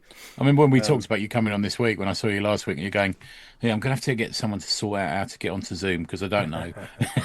Yeah, thank you again, Danny, my girlfriend. Yeah, that's why I'm sitting in her office here. With, her own podcasting equipment here, microphone and laptop. Nice, well, that's why the name on my screen there is Danny. Well, no one would ever know, Ian. You're always a gent, always a scholar. Definitely. Thank you. And one of the longest relationships I have in comics. It's nice. Pretty sure I was tabling next to you on your first convention. Yeah. Wow. Yeah. Where was that? In Bristol Comic Con. Right. Yeah. When I launched the Red Mask from Mars. Yeah, and you drew me a picture of the Red Mask eating a banana in a very suggestive sexy way, which I still have. Wow. Sending the signals out. Well, Friendship was formed Yeah. quite fast. Yeah. Because I've got Sean Dobie would have been there as well. Yeah. Your buddy. Yeah, he was there. Yeah. Top guy. Yeah. Oh, the classic days, the old days when I knew no Back one. when I had a whole different small press comic. Yeah. Yeah, indeed. Now, really. Yeah. A different lifetime ago, really. That. Yeah. Wow. Look at And us I now. think we tabled opposite you at Cardiff once when you were doing like a chocolate thing or something. Yeah. Yeah, I was. Yeah, that's another lifetime, really. Because I work freelance in and out of the animation industry, and that was kind of one of my many attempts to sort of establish a bit of a side hustle, Right. try and Okay. fill the gap between projects. Yeah. Which I think potentially had legs. I was doing like customized chocolate designs, and so That's at that point right. I was doing doing them in the shape of like like the Pals and Biffs and Bams from like the Batman TV That's show, right. and Yeah, I mean, buying things like that. Yeah. And but I kind of like I loved the sort of the molding and the design side of things, but way more of my time was spent in the kitchen melting chocolate, and I just kind of decided I didn't really like that. So. Well, I mean, I did have some of that chocolate, and it was delicious. Yeah, me too. It was but good. Yeah. I'd rather you be applying your trade with paint and pen and ink and making comics. I mean, you got one life, and time like at our age now, like it's just running out, isn't it? So it's just fucking Tell me about it, mate. Tell me. Yeah, and I don't mean that in a morbid way, but like the driving factor for my creativity is that, you know what I mean? Yeah, man, get on it. Just do it, and also like just do it, and like you're a brilliant example of it. Just do it for yourself. Do it because you love it. Yeah, get it done. Don't worry about whether you can or you can't do it. Just start, you know, and it will get better the more you do it, you know. And you'll enjoy it. Yeah. That's after all the point, isn't it? Yeah. That's the point of life. Yeah. It doesn't have to be for a publisher. It doesn't have to be for a pitch. It doesn't have to be for a Netflix, you know, Or to make your name, Yeah. because just make it because you love it, and it shows in the comics, man, because it really does. I kind of have this thing again, like I sort of don't mean this in the way as morbid as it sort of sounds, but I kind of think like, as and when I'm on my deathbed, looking back over my life, am I going to be happy that I spent loads of time cleaning the house, or am I going to be happy that I just got on with my comic? Yeah. You know, or insert any other thing really. So just... And I think also when you see like a comic that you've done and you look back, sometimes we forget about them as well. Like when life moves on and stuff, and then you look back and go, "Oh shit, I did that," and the nostalgia of your own creative endeavours is another dopamine hit that I think is. I don't want to look back on my life and think that I never made that comic about naked Jane Collins. You know. Yeah. There's still time, Tony. There is, isn't there? Yeah, that's what we're trying to say here. Yeah. There's a time to make that comic, and that time is now. I would say if there's anybody out there listening to this that wants to make a comic, turn this podcast off right now. You know, it's cool by me. I hope I speak for you guys. You've downloaded it. Fine.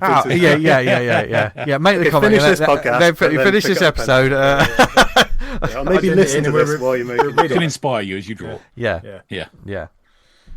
Well, good. Ian, you're an inspiration, man, and I look forward to more of the comics because they're fucking brilliant. So, thanks so much, mate. Thank you. Actually, while you're talking, you mentioned convention appearances, and I have got my first appearance booked at a convention in August. So, wow! Is it all right if I give that a quick shout out? Of course, yeah. This is Shane. We're in the shout out section now. In fact, you can be the first shout out of this week's shout outs. This is my shout out. So this is a shout out for a brand new comic convention called Comics Assemble 2026. It's in Gloucester Leisure Centre, Saturday, August the 15th. And this has been run by a gentleman called Shane Chebsey, which he's past and future guest. Mm-hmm. Yeah. And he's no stranger to running comics events, conventions, and other events. In fact, years ago I went to something called Comics Launchpad, I think it was, in Birmingham. That's hands down the best comic event I've ever been to. It wasn't a convention as much as it was like a day of seminars. Right. And you couldn't get to all of them, do you know what I mean? He had enough guests that do I go and see a seminar by the artist or a writer here or whatever? Yeah. I remember like me and Danny were in the early stages of doing our old comic called Razarhawk. And we went up to that, and just an amazing day. Had a great time in the seminar with like Tony Lee and Mike Carey. That was a great one. Yeah, maybe tell him about this. Yeah. Brian Talbot was there. Met a couple of people like Mike Garley. That was when we first met him. John Nick Angel, other kind of sort of old faces of the small press scene. Anyway, that's by the by. Comics Assemble 2026, Gloucester Leisure Centre. Did you want to mention the deal that Shane is giving out on that? Because I know you told me about it the other day. Yeah, really. Which I think is really interesting. Yeah, definitely. Really interesting. So it's £100 to book a table for the day, which isn't jump change, but the deal you get with that is you get 10 free tickets, like general admission tickets to the event, that you can either sell yourself or give away, and the cost of general admission tickets is £10. So in theory, if if you took your 10 free tickets and sold them on, you've made your table costs back before the events started. Plus, it gets people through the door as well. I think that's a great idea. Getting people through the door. I'm probably just going to give my tickets away to mates, but still, hopefully that gets people through the door. I think, how well it'll work in practice, I don't know, but you got to try it, right? Yeah, exactly. Just an idea. Yeah. And then Gloucester, for me, is like I can drive there and back in a day, so I don't need to spend money on accommodation and, all of that. So it's yeah. Oh, awesome. That sounds great, man. I'm looking forward to going to that as well. Yeah. So what's the date date of of that? that Guest, Shane. He does. Yeah, he's got Jim Zub, I think, is announced for this. Oh, nice. Which is an interesting one. And then I think he's got sort of 3 more big guests yet to be announced, and hopefully an ever-growing number of exhibitors like ourselves. So yeah, anybody out there in the Slack group or anybody listening to this that has a small press comic can get to Gloucester in August. Nice. Real. Table. Nice. Watch your space to hear a bit more about that. Yes, indeed. Yeah. What other shout-outs do we have, gents? I've got a few. So coming soon to Kickstarter is DMR Before Oblivion. This is by our buddy Kieran Squires. One Shattered Man, One Unstoppable Conqueror, 72 pages. You can sign up and be notified when it comes live. Mystic the Megagician is now on Substack from our mate Matt Bunsey. It's just one of those sort of dropping a page at a time things, but it's really hitting those Bronze Age notes for me. It's like gorgeous, hard black and white inked stuff. Our buddy Troy writes a great Substack, which I always keep meaning to shout out, because there's always loads of stuff on there about horror, sci-fi, comics. He did a great one on Vampirella, which I really liked. Sweet Nightmares UK, go and look for that. Monster Bomb Art is on YouTube from our buddy Dan Charnley, who would have been on the show recently, but he was in Iceland. He can't escape us forever. No, it's perfect for a little lunchtime diversion from work. If you get that, you can watch him draw and stuff like that. Essential is the new horror comic from Slack member Robert Garibay, and it's on Guango Press, and it's now up for preview on Global Comics. Essential, go look that up. Capture the Bald Yeti is a new board game by our chum and Nottingham Comic Con organizer Kevin Brett. Big shout out to Kev's big buddy of mine, and we've collaborated in previously. It's now on Kickstarter. I've backed it, so I know you guys like board games, don't you? I know you do, V, don't you? Go and have a look at that one. And big thanks to our recent past guest Nate McDonough, who sent me an OA page from Grixley, which is going to get a frame this week. It looks gorgeous. Nice. Yeah, well pleased with that. Yeah, what a dude. I'm hopefully going to see him at Baltimore later in the year, speaking of conventions. They're mine. Damn. Daniel? I've got the Perfect Collection trade paperback, Perfect 10 issues 1 to 6. The Adventures of 10, the artificial assassin of supervillains, are now collected in a hardcover and trade paperback. That's from Perfect Comics, run by Dave Brink. Was hopefully going to try and get Dave on as a guest, because if you kind of like your sort of 90s superhero comics, Perfect 10 is right up your alley. Do go check it out. I think you can get all the back issues there, printed and digital. Great art. Looks really good. Yeah, lovely stuff. 2 weeks today, well, not less than 2 weeks if you listen to this on the Monday, is Yo Comics, a comics fair for kids and by kids. That's on Sunday the 22nd of March 2026, 11 a.m. to 5 p.m. Stanley Arts, 12 Saffron Hill, London, SE25 6AB. Do go check that one out. That's going to be good. I was going to shout out the Kieran Squires comic, but you already done that too. What's the full title of that, Dan? Because I think you called it DMR, didn't you? But it's got cool kind of words. Dirge. I've I've just shut down the thing. So Yeah, I as well. Sorry. Dirge, Requiem. It just sounds cool as hell. It is DMR. It's called Dirge Monody Requiem. DMR. Monday. Dirge Monday Is that right? I don't know. It's Monody. I don't know. I'm not sure. Let's Google that word right now. What? Yeah. Oh, you're googling words. Googling the words. No. Okay, yeah, check that one. Okay. I don't know. It sounded cool anyway. I remember seeing him posting about it on the Slack a bit back in it. Yeah. Well, I've seen some of the artwork for it. He's been kind of like, Kieran's been doing like a little, and then like he was saying, and it kind of like builds up. Before you know it, you've got a whole massive comic. Yeah. 72 pages. Bloody hell. Yeah. It's a chunker. Yeah. And with that, is That's that all it. of them done? Yeah, with that, that's with me. it's time to recommend some comics. And as always, the guest goes first. And you've got some belters, haven't you, Ian? Got a couple of. I got 2 recommends. Is that right? Shall I do Yeah, kind of like one yeah, crack on, first, man. and Yeah, then- yeah. And let me just bring some notes in front of me here a minute. Oh, bloody hell, he's got notes. Jesus. Good The to see. one of the recommends is kind of fairly mainstream, and one's a bit small pressy. So I'll do the mainstream one first. And let me paint you a picture. I was in Tesco's the other day. Don't get went too over- sexy. Went over to the magazine rack to have a little look at 2000 AD and probably have a bit of an internal bitch about it in my brain. And then I looked over and spotted this, which is a collected edition of Banana Man strips Oh, from nice. the Beano.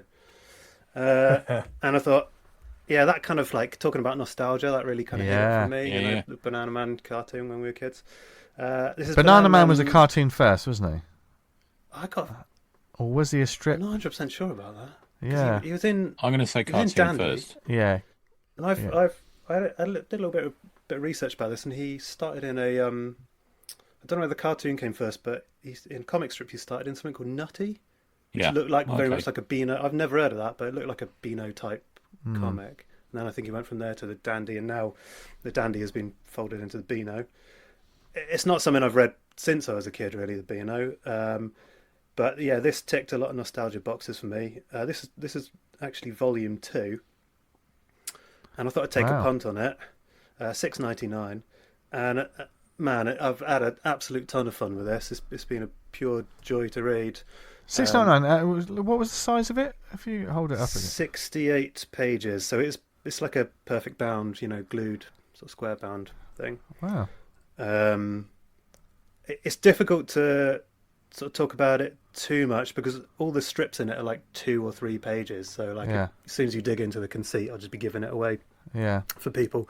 But I mean, for anybody who doesn't know, Banana Man, he's a superhero. He's got that kind of Shazam style sort of Comic character gig first. I've just looked him up, by the way. Okay, there He you was go. comic Yeah, first. Nutty. Comic Yeah, book amazing. character first, Okay. yeah. Yeah, so he's a school kid that turns into Banana Man when he eats a banana. Absolutely ridiculous conceits. All of these gags. A lot like very kind of like all ages friendly version of like the Tick, Megaton Yeah. Man, just silly superhero sort of shenanigans. I can't really talk about individual strips too much, but just suffice to say, like we talk a lot about compressed comics and decompressed comics. And man, these are super compressed. They get right into it, punchy as hell, really funny dialogue. The cartooning is great. It's very expressive, really great poses, and all the kind of stuff I love. Bit of squash and stretch in there. There's even maybe like a little bit of just sneaky light social commentary in a couple of the strips where there's kind of like very either useless or corrupted sort of figures of authority. So there's like a police Right. chief who kind of like Roger the Dodger calls out the police chief for getting Banana Man to do all his work for him, and there's a really good strip where the mayor of Beano Town sort of swaps places with General Blight, which is like the main nemesis for Banana Man. They kind of swap roles, which is really good. And yeah, it is being a Beano sort of presentation. It's all within this thing called Beano Town. Beano Town. They kind of all the characters from the Beano exist together, and they pop up in there. There is an absolute ton of comic book references. So there's strips. There's a strip called Banana Man Begins, which kind of explores different possibilities of how he came about, including was he bitten by a radioactive banana? Brilliant. There's a strip called Bananimal Man,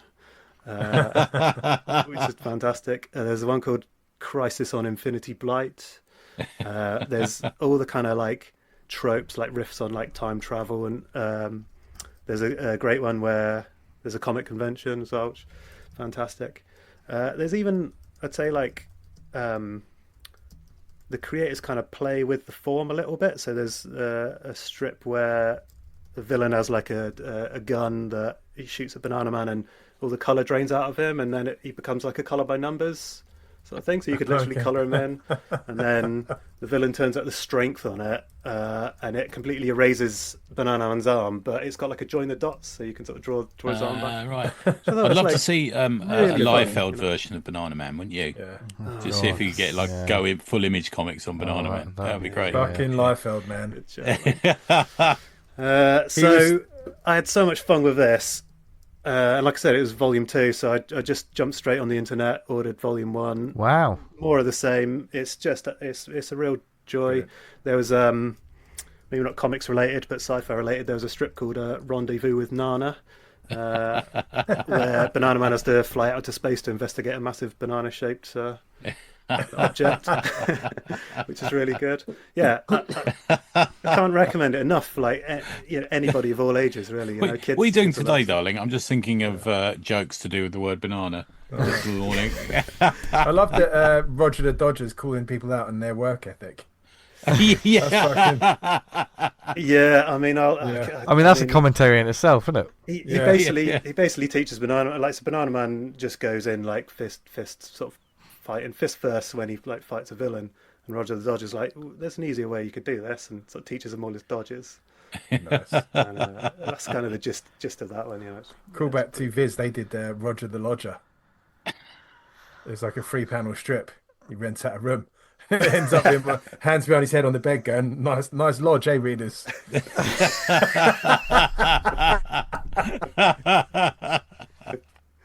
You can see how sometimes they could get into trouble. Yeah. But I think comics, things like Banana Man and stuff, like, it's those surprises, isn't it? The ones that people could completely glaze over, because people think it's a certain kind of thing, but it's really a. I hope it's doing well. If it's selling in supermarkets, and like fingers crossed, it's selling a few. Yeah. I mean, I was there yesterday in Tesco's, and there was like still one copy left. So if I've sold this to anybody, get it spare one. Yeah. And, I might have to go to my local Tesco's. Highly check recommended. Well worth a punt, and had me chuckling for an afternoon. Yeah. Nice. I've got a guy at work who eats bananas for the shape. He might like that. Okay, Tony, what have you got? We're just gonna fucking glaze past that. Tony, what have you got? Eat Mars bars upside down. Right, I'm going to talk about Santos Sisters issue 10. The recent Eisner Award-winning collection of Santos Sisters and buddies of ours, out of American Nature Comics. This has got a 13+ age specification. Oh, nice one! You got it in front of you. Mate, I love it. Man. Absolutely love. Oh, so good. For those that think this is an Archie comic, this has got a 13+ age restriction on it. Which it is homaging, so it fits in with what we're talking about here. So there is a nostalgia quality to Santos Sisters. Excellent cover. 2 heroines fighting Bridget Spinner, who's got a Gatling gun, obviously, cracking. There's some great characters in this comic. They just constantly made me laugh. They've got Billy Bitcoin, which is a twist on, I can only say, maybe a person who owns a social media platform, and Richie Rich. Who buys a pharmaceutical company just to fuck with an old dude. His butler is called 404 Brian Not Found. Great. It's so good. Lycan Garachi is a werewolf lawyer, obviously, of course he is. Which is I'm going to show the boys. There's a picture of Billy Bitcoin. There you go. Look Amazing. at it. Do you think maybe he's meant to be somebody called Elon? I'm going to say maybe. Yeah, I agree about that. My favourite strip, I think, maybe not, but one of my favourite strips is the Boozy Bees, who I put the copy of that comic on the Slack, and it's they go to a kid's birthday party. It's one of those parties complete with bouncy castle, all that sort of thing. They get massively fucked up. They go in the bedroom, strip off, start doing a load of Charlie off the table, and then they sort of dirty dance in front of all the kids at the party, and then they get told to leave. And that's the story of the Boozy Bees. Amber agrees to go on a date with a traffic cop. Doesn't end out well. He's Jake Baker, Labresus Highway Patrol. In fact, Boozy Bees could easily be a Viz strip. It's like a Viz strip with an Archie twist. In the story, there's a story called Gas Station Sluts. Or it might be Slots. Is it Slots? It just suddenly occurred to me. It might be Slots. I think I've seen that film. Yeah, it could be either. Look at the way they've written it there. It could be either. Cheeky fuckers. Because Alana, who's one of the two superhero characters, she goes in, she gets addicted to gambling on the slot machines. You can order it through your shop. Loads of the good thing about it is, well, if you're in the small press or you're just a comic shop or a retailer, there's like massive pages of adverts you can put in there. That's great. Truck Mutts would fit brilliantly into there, I think. Yeah, totally. Yeah, really, really nice. It's such a nice, like we're talking about the paper and everything. It's just like a light, comics these days. I don't know if you guys have filled a long box. Modern comics weigh a fucking ton. Older comics are much lighter, aren't they? Because it's just the paper they're using. A marvelous package all the way around. And they're already. I mean, it's not this. This is issue 10, but they've had collections and Halloween specials and all sorts of things as well along this. I recommend getting the collection because it's a really lovely thing. But yeah, that's my first one. Santos Sisters issue 10. Nice. I'll jump in with the latest joint by Wagner and Hilliard, Doug Wagner and Daniel Hilliard. Those may know plastic vinyl. What was it? Is it plush? Was it plush? Was that's the other one? Yeah. Plush. And I was a high school. I was a fashion school serial killer. Anyway, their latest one is Narco. The other credits on this: colorist Dave Stewart, letterer Ed Dukeshire, out from Image and 12 Gauge Comics, that gang. Narco is a slightly different take from them. Marcus Westphal has a rare form of narcolepsy. When he gets excited, he passes out. He's adapted homebound life, a harmless infatuation with the girl next door, but when he witnesses her murder and collapses, he becomes suspect number one. Now he must leave his apartment to pursue a killer. As always, I didn't read that synopsis. I bought this because I love every single book that these guys do. So it was just more of a... And I know they've created, when Doug was on the show, which is a brilliantly fun episode, that one, but talking about creating this wild world of... it's like they've created a mini universe, this serial killer universe, with these crazy different sort of serial killers, but normally you're following the killer themselves and like becoming a fan of them in its own way. Usually they're usually against worse people or something like that. Narco's the first one where they flip the script, and you are following the person who is essentially on the other side being pursued by a killer, or something's going on. But of course they've put a twist on it. I mean, we don't find out too much about the killer in the first one, but there are hints in the dialogue. They do mention things that happened in some of the other. I think Vinyl. There was remember the sunflower farm and stuff that happened in Vinyl.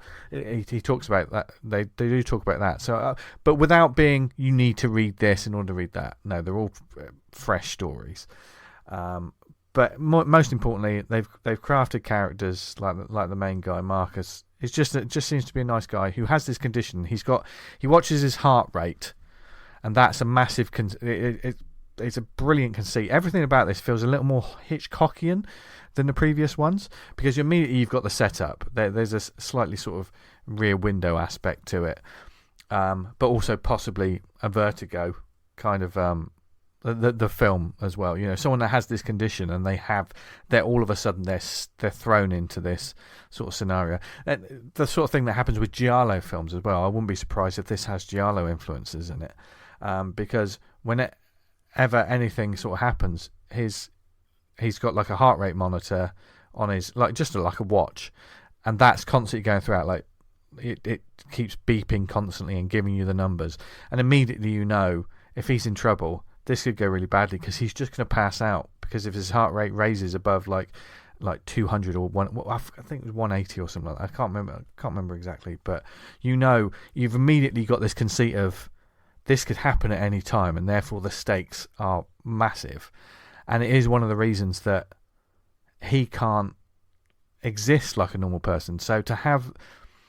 There's been films like Mute Witness and stuff like that. Do you remember films like Mute Witness and stuff like that? Someone who sees a killing, but they can't do anything about it, and then they're the target. It's taking that sort of thing, but with the wild sort of ideas that Wagner and Hilliard will have. I'm excited to see where this one goes.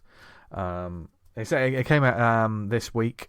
Issue 1 should be available now. It's going to be another fun one. I didn't know. I think Hilliard is a British artist. You know, I didn't know that. I think he Is he? Okay, Yeah, there's an Okay. interview with the two creators talking about the world, and you know they've created this world, and they're clearly thinking about the people who have, you know, like me, who have jumped onto this because of the other books. So it's a good one. Narco's another great start. I'm looking forward to seeing it. Well, the fashion serial killer one fell off a little bit. It wasn't so much of a smash hit for me as the other ones. Yeah, But yeah. this one's a strong start, and I'm interested to see where it's going. So Narco, #1 from Image Comics. Dan, what have you got? I've got a book that Tony gifted me, Drome, by Oh, yeah. Jesse Lonergan. Which, when I flicked through it initially, I wasn't sure what to expect. But it's like a creation myth, beginning from some sort of nothingness, and a kind of a god creature creates the world, and as the story progresses, adds more elements and characters to it, and there's sort of sub narrative of this world beginning in chaos and then trying to add in order, and then the order and the chaos clashing and finding a way as there's a big philosophical aspect throughout. Kind of the there's getting a lot of praise for the use of the gutter and the way the comics laid out, which is very experimental and kind of very unique, where the gutter becomes an element within the story that guides the eye around the page. I try and lift stuff like that. Yeah. For it's about 250 odd pages, and it's virtually art throughout. There's hardly any dialogue. I blazed through it quite quickly, but I've gone over it again since. Very interesting book. I think that's the important part of it. These sort of art books. You know, we've read many a book where there's not many words, but they're beautiful to look at. Is it a It's straightforward definitely read then, propulsive. an easy read with those kind of page layouts? Do you Really know easy where to you read. go? I mean, Like, there's never sort of It's real trip up action. over it. It's a lot of Yeah, action it's- that keeps you going. it Yeah. reminds me very much of the Image comic Glory.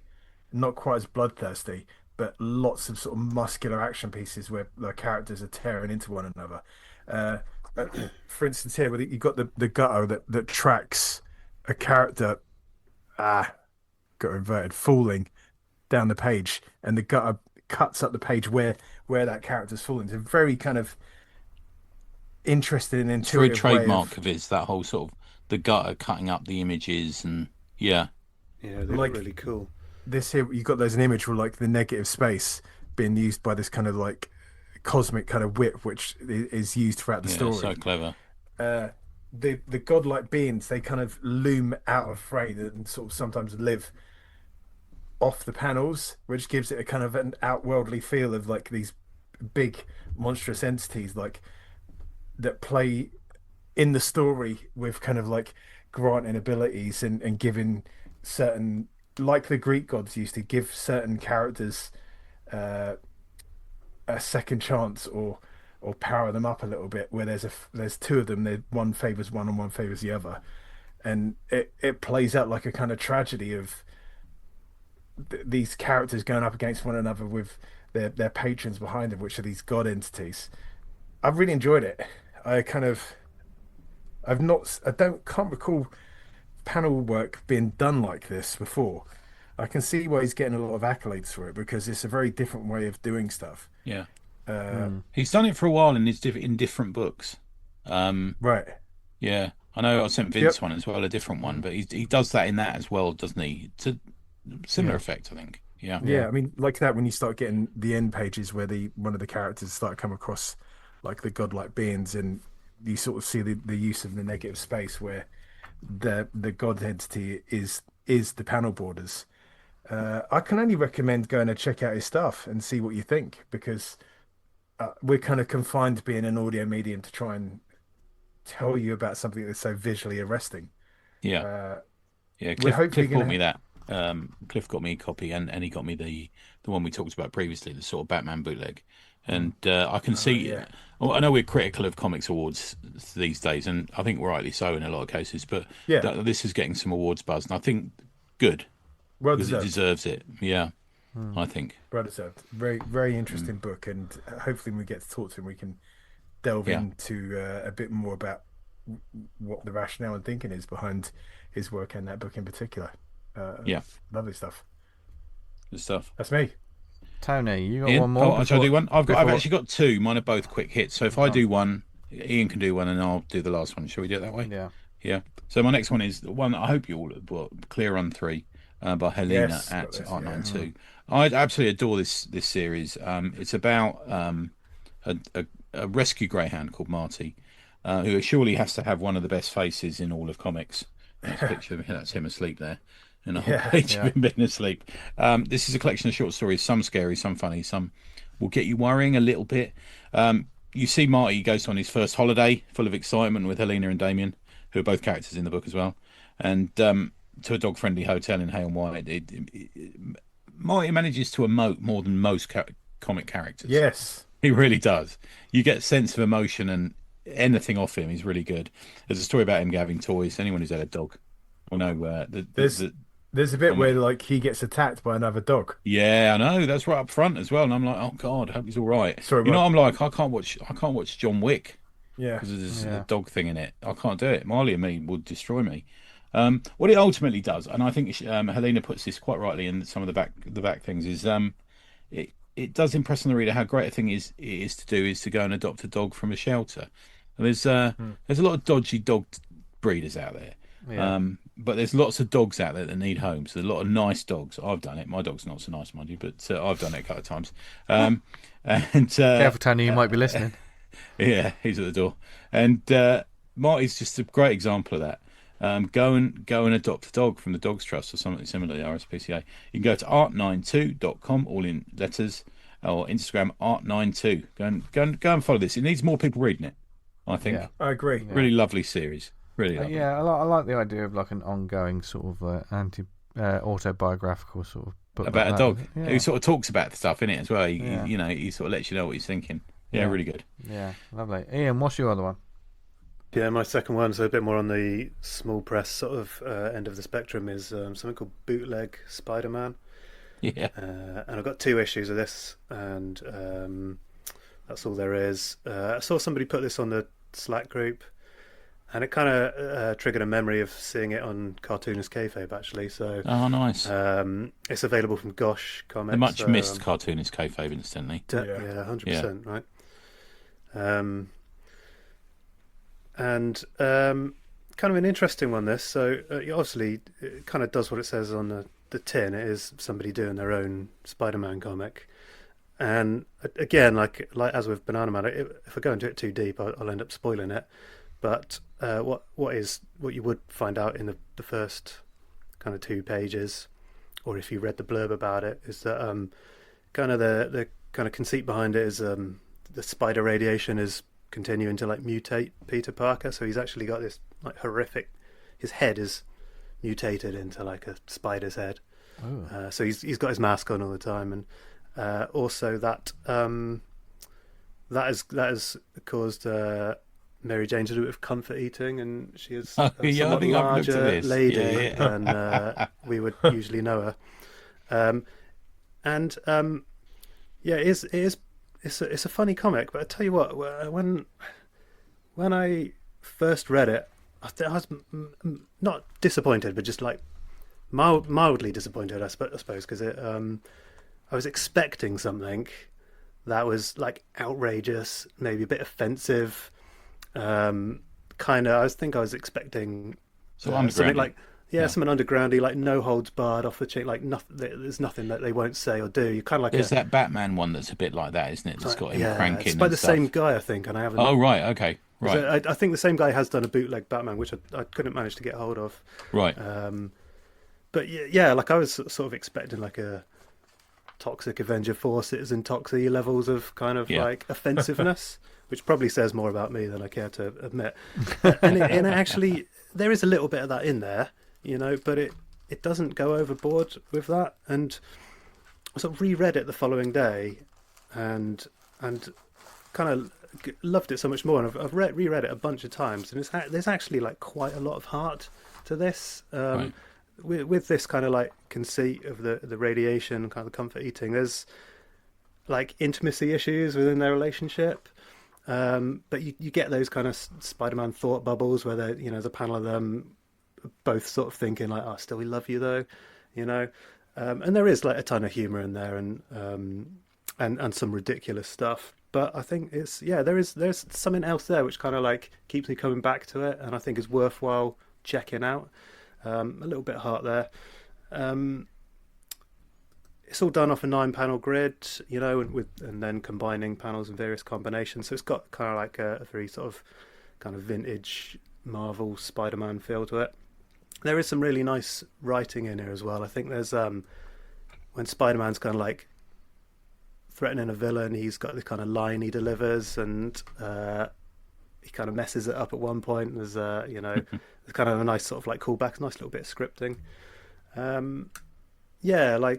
To say much more would be to ruin it, and I wouldn't want to do that because it's not a long comic or anything. But if you can pick up both issues, it's Bootleg Spider-Man, which has its own ending, and then Bootleg Spider-Man 2 as well, which sort of carries on and sort of wraps everything up. It's more poignant maybe than you might expect. So I highly recommend that. Nice Good stuff, man. Nice. Awesome. Tony, finish us off. The final one is the Archival Collection Action Force Before the Van, Volume 1, which is it's not quite omnibus size, but it ain't a small comic. It's quite heavy. Yeah, hardback. I think I don't know if there's a softback. I got the hardback. Finally arrived. It follows. Now we should have done action because it's 50 years on the 14th of February this year. Yeah. So this contains comics from the 14th of February 1976 through to the 1st of May 1976. So not a long period, and the comic itself didn't run very long at all. I think it was less than a year it ran. And we're not going to get into the dirty dealings that Nationwide and all that sort of thing got into, ripping a copy up on air and all this sort of thing. But it's got some lovely stuff in it. Dredger. For those who don't know, Pat wrote some of it. Some other writers wrote the other bits. Horatio Altoona drew the art on these ones, and it's a sort of Dirty Harry crossed with the Sweeney kind of stuff going on. Not that awful fucking Sweeney movie they made in the early 2000s. Fucking hell, it's awful. I was going to watch some of that, and you put me off of it. You said don't. It's terrible. Just go and watch the original series. It's fine. Yeah. Hellman and Hammer Force, Jerry Finley, Day and Mike Dory. So absolute class there. Blackjack by Wagner and Leopoldo Sanchez and Gustavo Trigo, which is a sort of boxing thing. There's a lot of stories around action. There's so many. I'm hoping there's going to be a book on it. But he's a black boxer, and people at the publishers told Pat that he shouldn't publish it because he won't get sympathy because it's a black dude. And he went, "What are you talking about?" And he made this strip, which is one of the most popular in it. It's a great little strip. Hookjaw, obviously, Hookjaw's lived on a little bit. From the point of, so it's like Jaws, but from the point of view of the shark. Ken Armstrong, Pat Mills, with art by Ramon Sola. There's loads of other strips now. I'm not going to go through them all. There is Green's Grudge War, which is a wartime comic by Massimo Bellardinelli, and I've never seen Bellardinelli so restrained. It's weird. Right, okay. It's a kind of strange reading it because it's very straight soldiers in uniform talking to each other and driving tanks and stuff like that. And normally we're used to like Ace Trucking or Slain or something like that, and we with him just fucking off the rails kind of stuff. But it also has filler pages in it. It's got all the pages, the original pages that are in it, and the adverts. I was telling you guys before we started, there's a Curly Whirly advert for it in there. But there's like, it's just shit that you can see them making in the tower, in the publishers, and it's got like Twit of the Week, Mr. Know-It-All. It's got adverts for Valiant, Vulcan, and Whoopi. Quizzes for stamp collectors in there. Stamp collecting was big back then. So what there's a short strip called Action Mouse, which is just someone's gone, we've got it's a bit of space to fill this 3-panel strip. The covers, so whatever was in colour in the original comic appears to have been replicated here. So the covers are all in colour, and the odd double page thing. Do you remember when? I don't know, you guys remember, but 2000 AD would have like 2 pages of colour interior strips. And it would normally be, sometimes it was Dan Dare, sometimes it was Judge Dredd, whoever's popular at the time. Battle did that a lot. Like sometimes if it was a 6-page strip, the first 2 pages, Stormforce did it a lot. 2 pages were colour, right, and then the rest were black and white. Well, Battle is part of the whole John Wagner Pat Mills story, isn't it? Of the publishers as well. It's even still got the readers' letters in there. Yeah, it's absolutely brilliant. It's put together in a sort of lovely hardback. It's little bios of characters in the back. It's like little sort of football skills things. Something on stamps again there. Look, it's a really good read. Still stands up. Really does stand up. Yeah, I had absolute. So this is. I'm going to show you this. This is Ballard Nelly. Unrecognisable. Okay. Almost. Yeah. Really sort of just restrained. Down. Yeah, he's just taking the panels on a. I think a lot of that black and white artwork of like comics of that era and then into the 80s, 2000 AD and all that, it's just timeless. Yeah, I'd look at I think that you're right, forever, man. Yeah, it's stuck in our There's consciousness. so much craft on display there. Yeah, absolutely. Yeah, a lot of European, artists as well coming over and doing stuff. And it doesn't feel like it's like a lot of modern art maybe is tied to a certain style. That's kind of trendy or popular at the time, and that's just good. You can definitely see like the draftsmanship. DC house style at the moment, for example.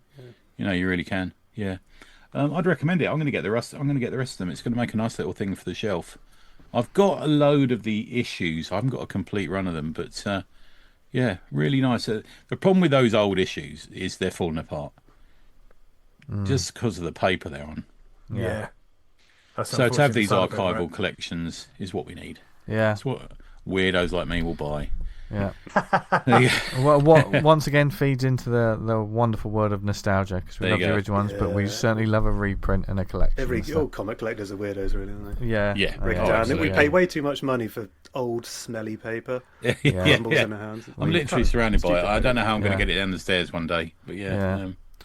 But we love you weirdos as well. So thank you very much for listening to this week's episode, because we had a lot of fun going down memory lane and talking about all things comics. Keep the conversation going. If there was anything that in this episode that sparked your interest or you want to discuss more, we have a Slack community that you can join. Get in touch with us to join there. It's basically like a forum, basically. Awesome Comics Podcast forum. There's loads of different channels. There's the podcast discussion page where you can continue the chat from this one. There's general, there's conventions, there's art threads, there's all kinds of stuff in there. And most importantly, a fantastic group of people on there that just like talking comics. I know, Ian, you're on there quite a bit, don't you? You have quite a few chats on there. I think so. Yeah, I'm not the most frequent user of it, but I pretty much look at it every day. Nice. Thank you, I'm man. not, like I said earlier on, I've never really been much of a social media user. I don't really do too. It is kind of much the it, but anti-social media, It's sort isn't of it? it's social Absolutely love media the Slack. Nobody's adjacent, arguing. isn't it? Yeah. It's amazing. There's different people in there, different age groups, different interests, but it's all comic related. International, and really, as everyone well. gets Yeah. something, Yeah. yeah. I love it. So definitely get in touch, because you could join it too and keep the conversation going. If you want to support the show, we have merch, acpgear.redbubble.com, with some groovy shirts. Do people say groovy now? I don't know, but I do. Yeah. they're good. You can look groovy if you buy some shirts and help support the show. And there's several different ways you can get in touch with us as well. You can email us, awesomecomicspod@gmail.com. If you've got a comic yourself, or if you have an event or anything that you want us to check out or shout out in the future, you can follow us on social media at awesomecomicspod on Insta, at the Awesome Pod on X. And where did you hear us? Perhaps it was on the website awesomecomics.podbean.com. Perhaps it was on the Podbean app. Perhaps Apple. Fucking hell, it's that time of the night. Apple Podcasts, where you can leave a nice review. Helps get the word out about the show, and algorithms it'll push us further up the charts. And likewise on Spotify, Amazon, Stitcher, Podnose, Podknife. What other networks are we on, Tony? Never let it burn in your beaver. But what networks are we on, Tony? Happy International Women's Day. Oh, yeah. There you go. Was that today? I thought that was earlier in the week, wasn't it? I don't know. It's today, isn't it? I don't know. God. Where can people find us online, etc.? Tony, Neveronanything.com. Dan. can find me on Twitter. No, here it goes. No, Here we go. right, there was a brief moment. Vanguard.com. Yeah. Hey. Yeah, Done it. Vanguard. There's too much pressure on it now. I keep fucking it up. It's only the pressure that you put on yourself, Dan. No, still pressure though. It's just you're a perfectionist. Perfectionism is, and that's what I want.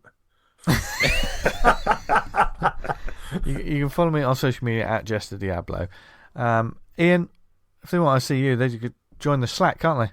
The Slack group genuinely is the best place. You get the quickest answer from me there than. Do you want to give your home address Yeah, out? Truck And they can Mutts. come Yeah, round? yeah. not. You give us your debit card details and.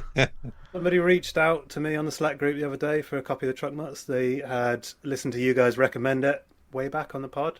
Reached out because they couldn't find it online, and a couple of copies of that went winging its way to Sweden a few weeks Oh, ago. nice. Wow, I haven't heard from the guy Nice. since, but hopefully he's enjoying them. Oh, brilliant. Nice. Oh wow. So, yeah, there you go. Yeah, Oh mad. So if you want to join the Slack, if you look at the bottom of our Substack post that comes out every week on a Monday, it's at the bottom. There's a Thank you link to to everyone that's been listening on the Substack, by the way. Numbers have gone through the roof on the Yeah. Substack. I don't know. We don't understand how it works. We don't know. But, Yes, yeah, we don't understand how any of the numbers work on any of this. But wherever you heard us, thank you very, very much. We really appreciate it. Stay tuned next week for more great comics chat and guests galore, and of course some awesome banter and probably some immature laughs. Not as many C bombs from the guests, I don't think. I didn't get him to do No, that. no, I saw you raise that. no. Hey, listen, you did actually, Tony, because you came on to talk about Viz, and I brought back that memory. Yeah. I got another bit of Viz trivia actually. If you're Oh, okay. interested. Oh, go on. Yes. Yeah, so I'm pretty sure that Viz were connected with Aardman at one point in the past to make right. animated stop motion animated production, which I think was going to be Fat Slags. I think you're right, you know. Yeah, I think Yeah, that we rings a did do bell. some animated films. Yeah. What Don't could have watch been, this eh? shit. Oh, wow. Yeah, Wow. No, not the animated ones, the actual live action Yeah. Fat Slags movie. Have you seen that? I've never seen that. No, Don't bother. I heard very bad things about it. But what will be brilliant is next week's show. So, from everyone here in ACP Towers, have a brilliant week. Keep reading loads of comics. Keep making those comics just for yourself. Fuck it. There you go. That's what you got to do. Yeah. And then we'll read them eventually. Hell yeah. Yeah. And from all of us here, have a brilliant week. And I guess what else should they do, guys? Stay awesome. Stay awesome. Yes. Nice. Hey. Bye, everyone. Bye.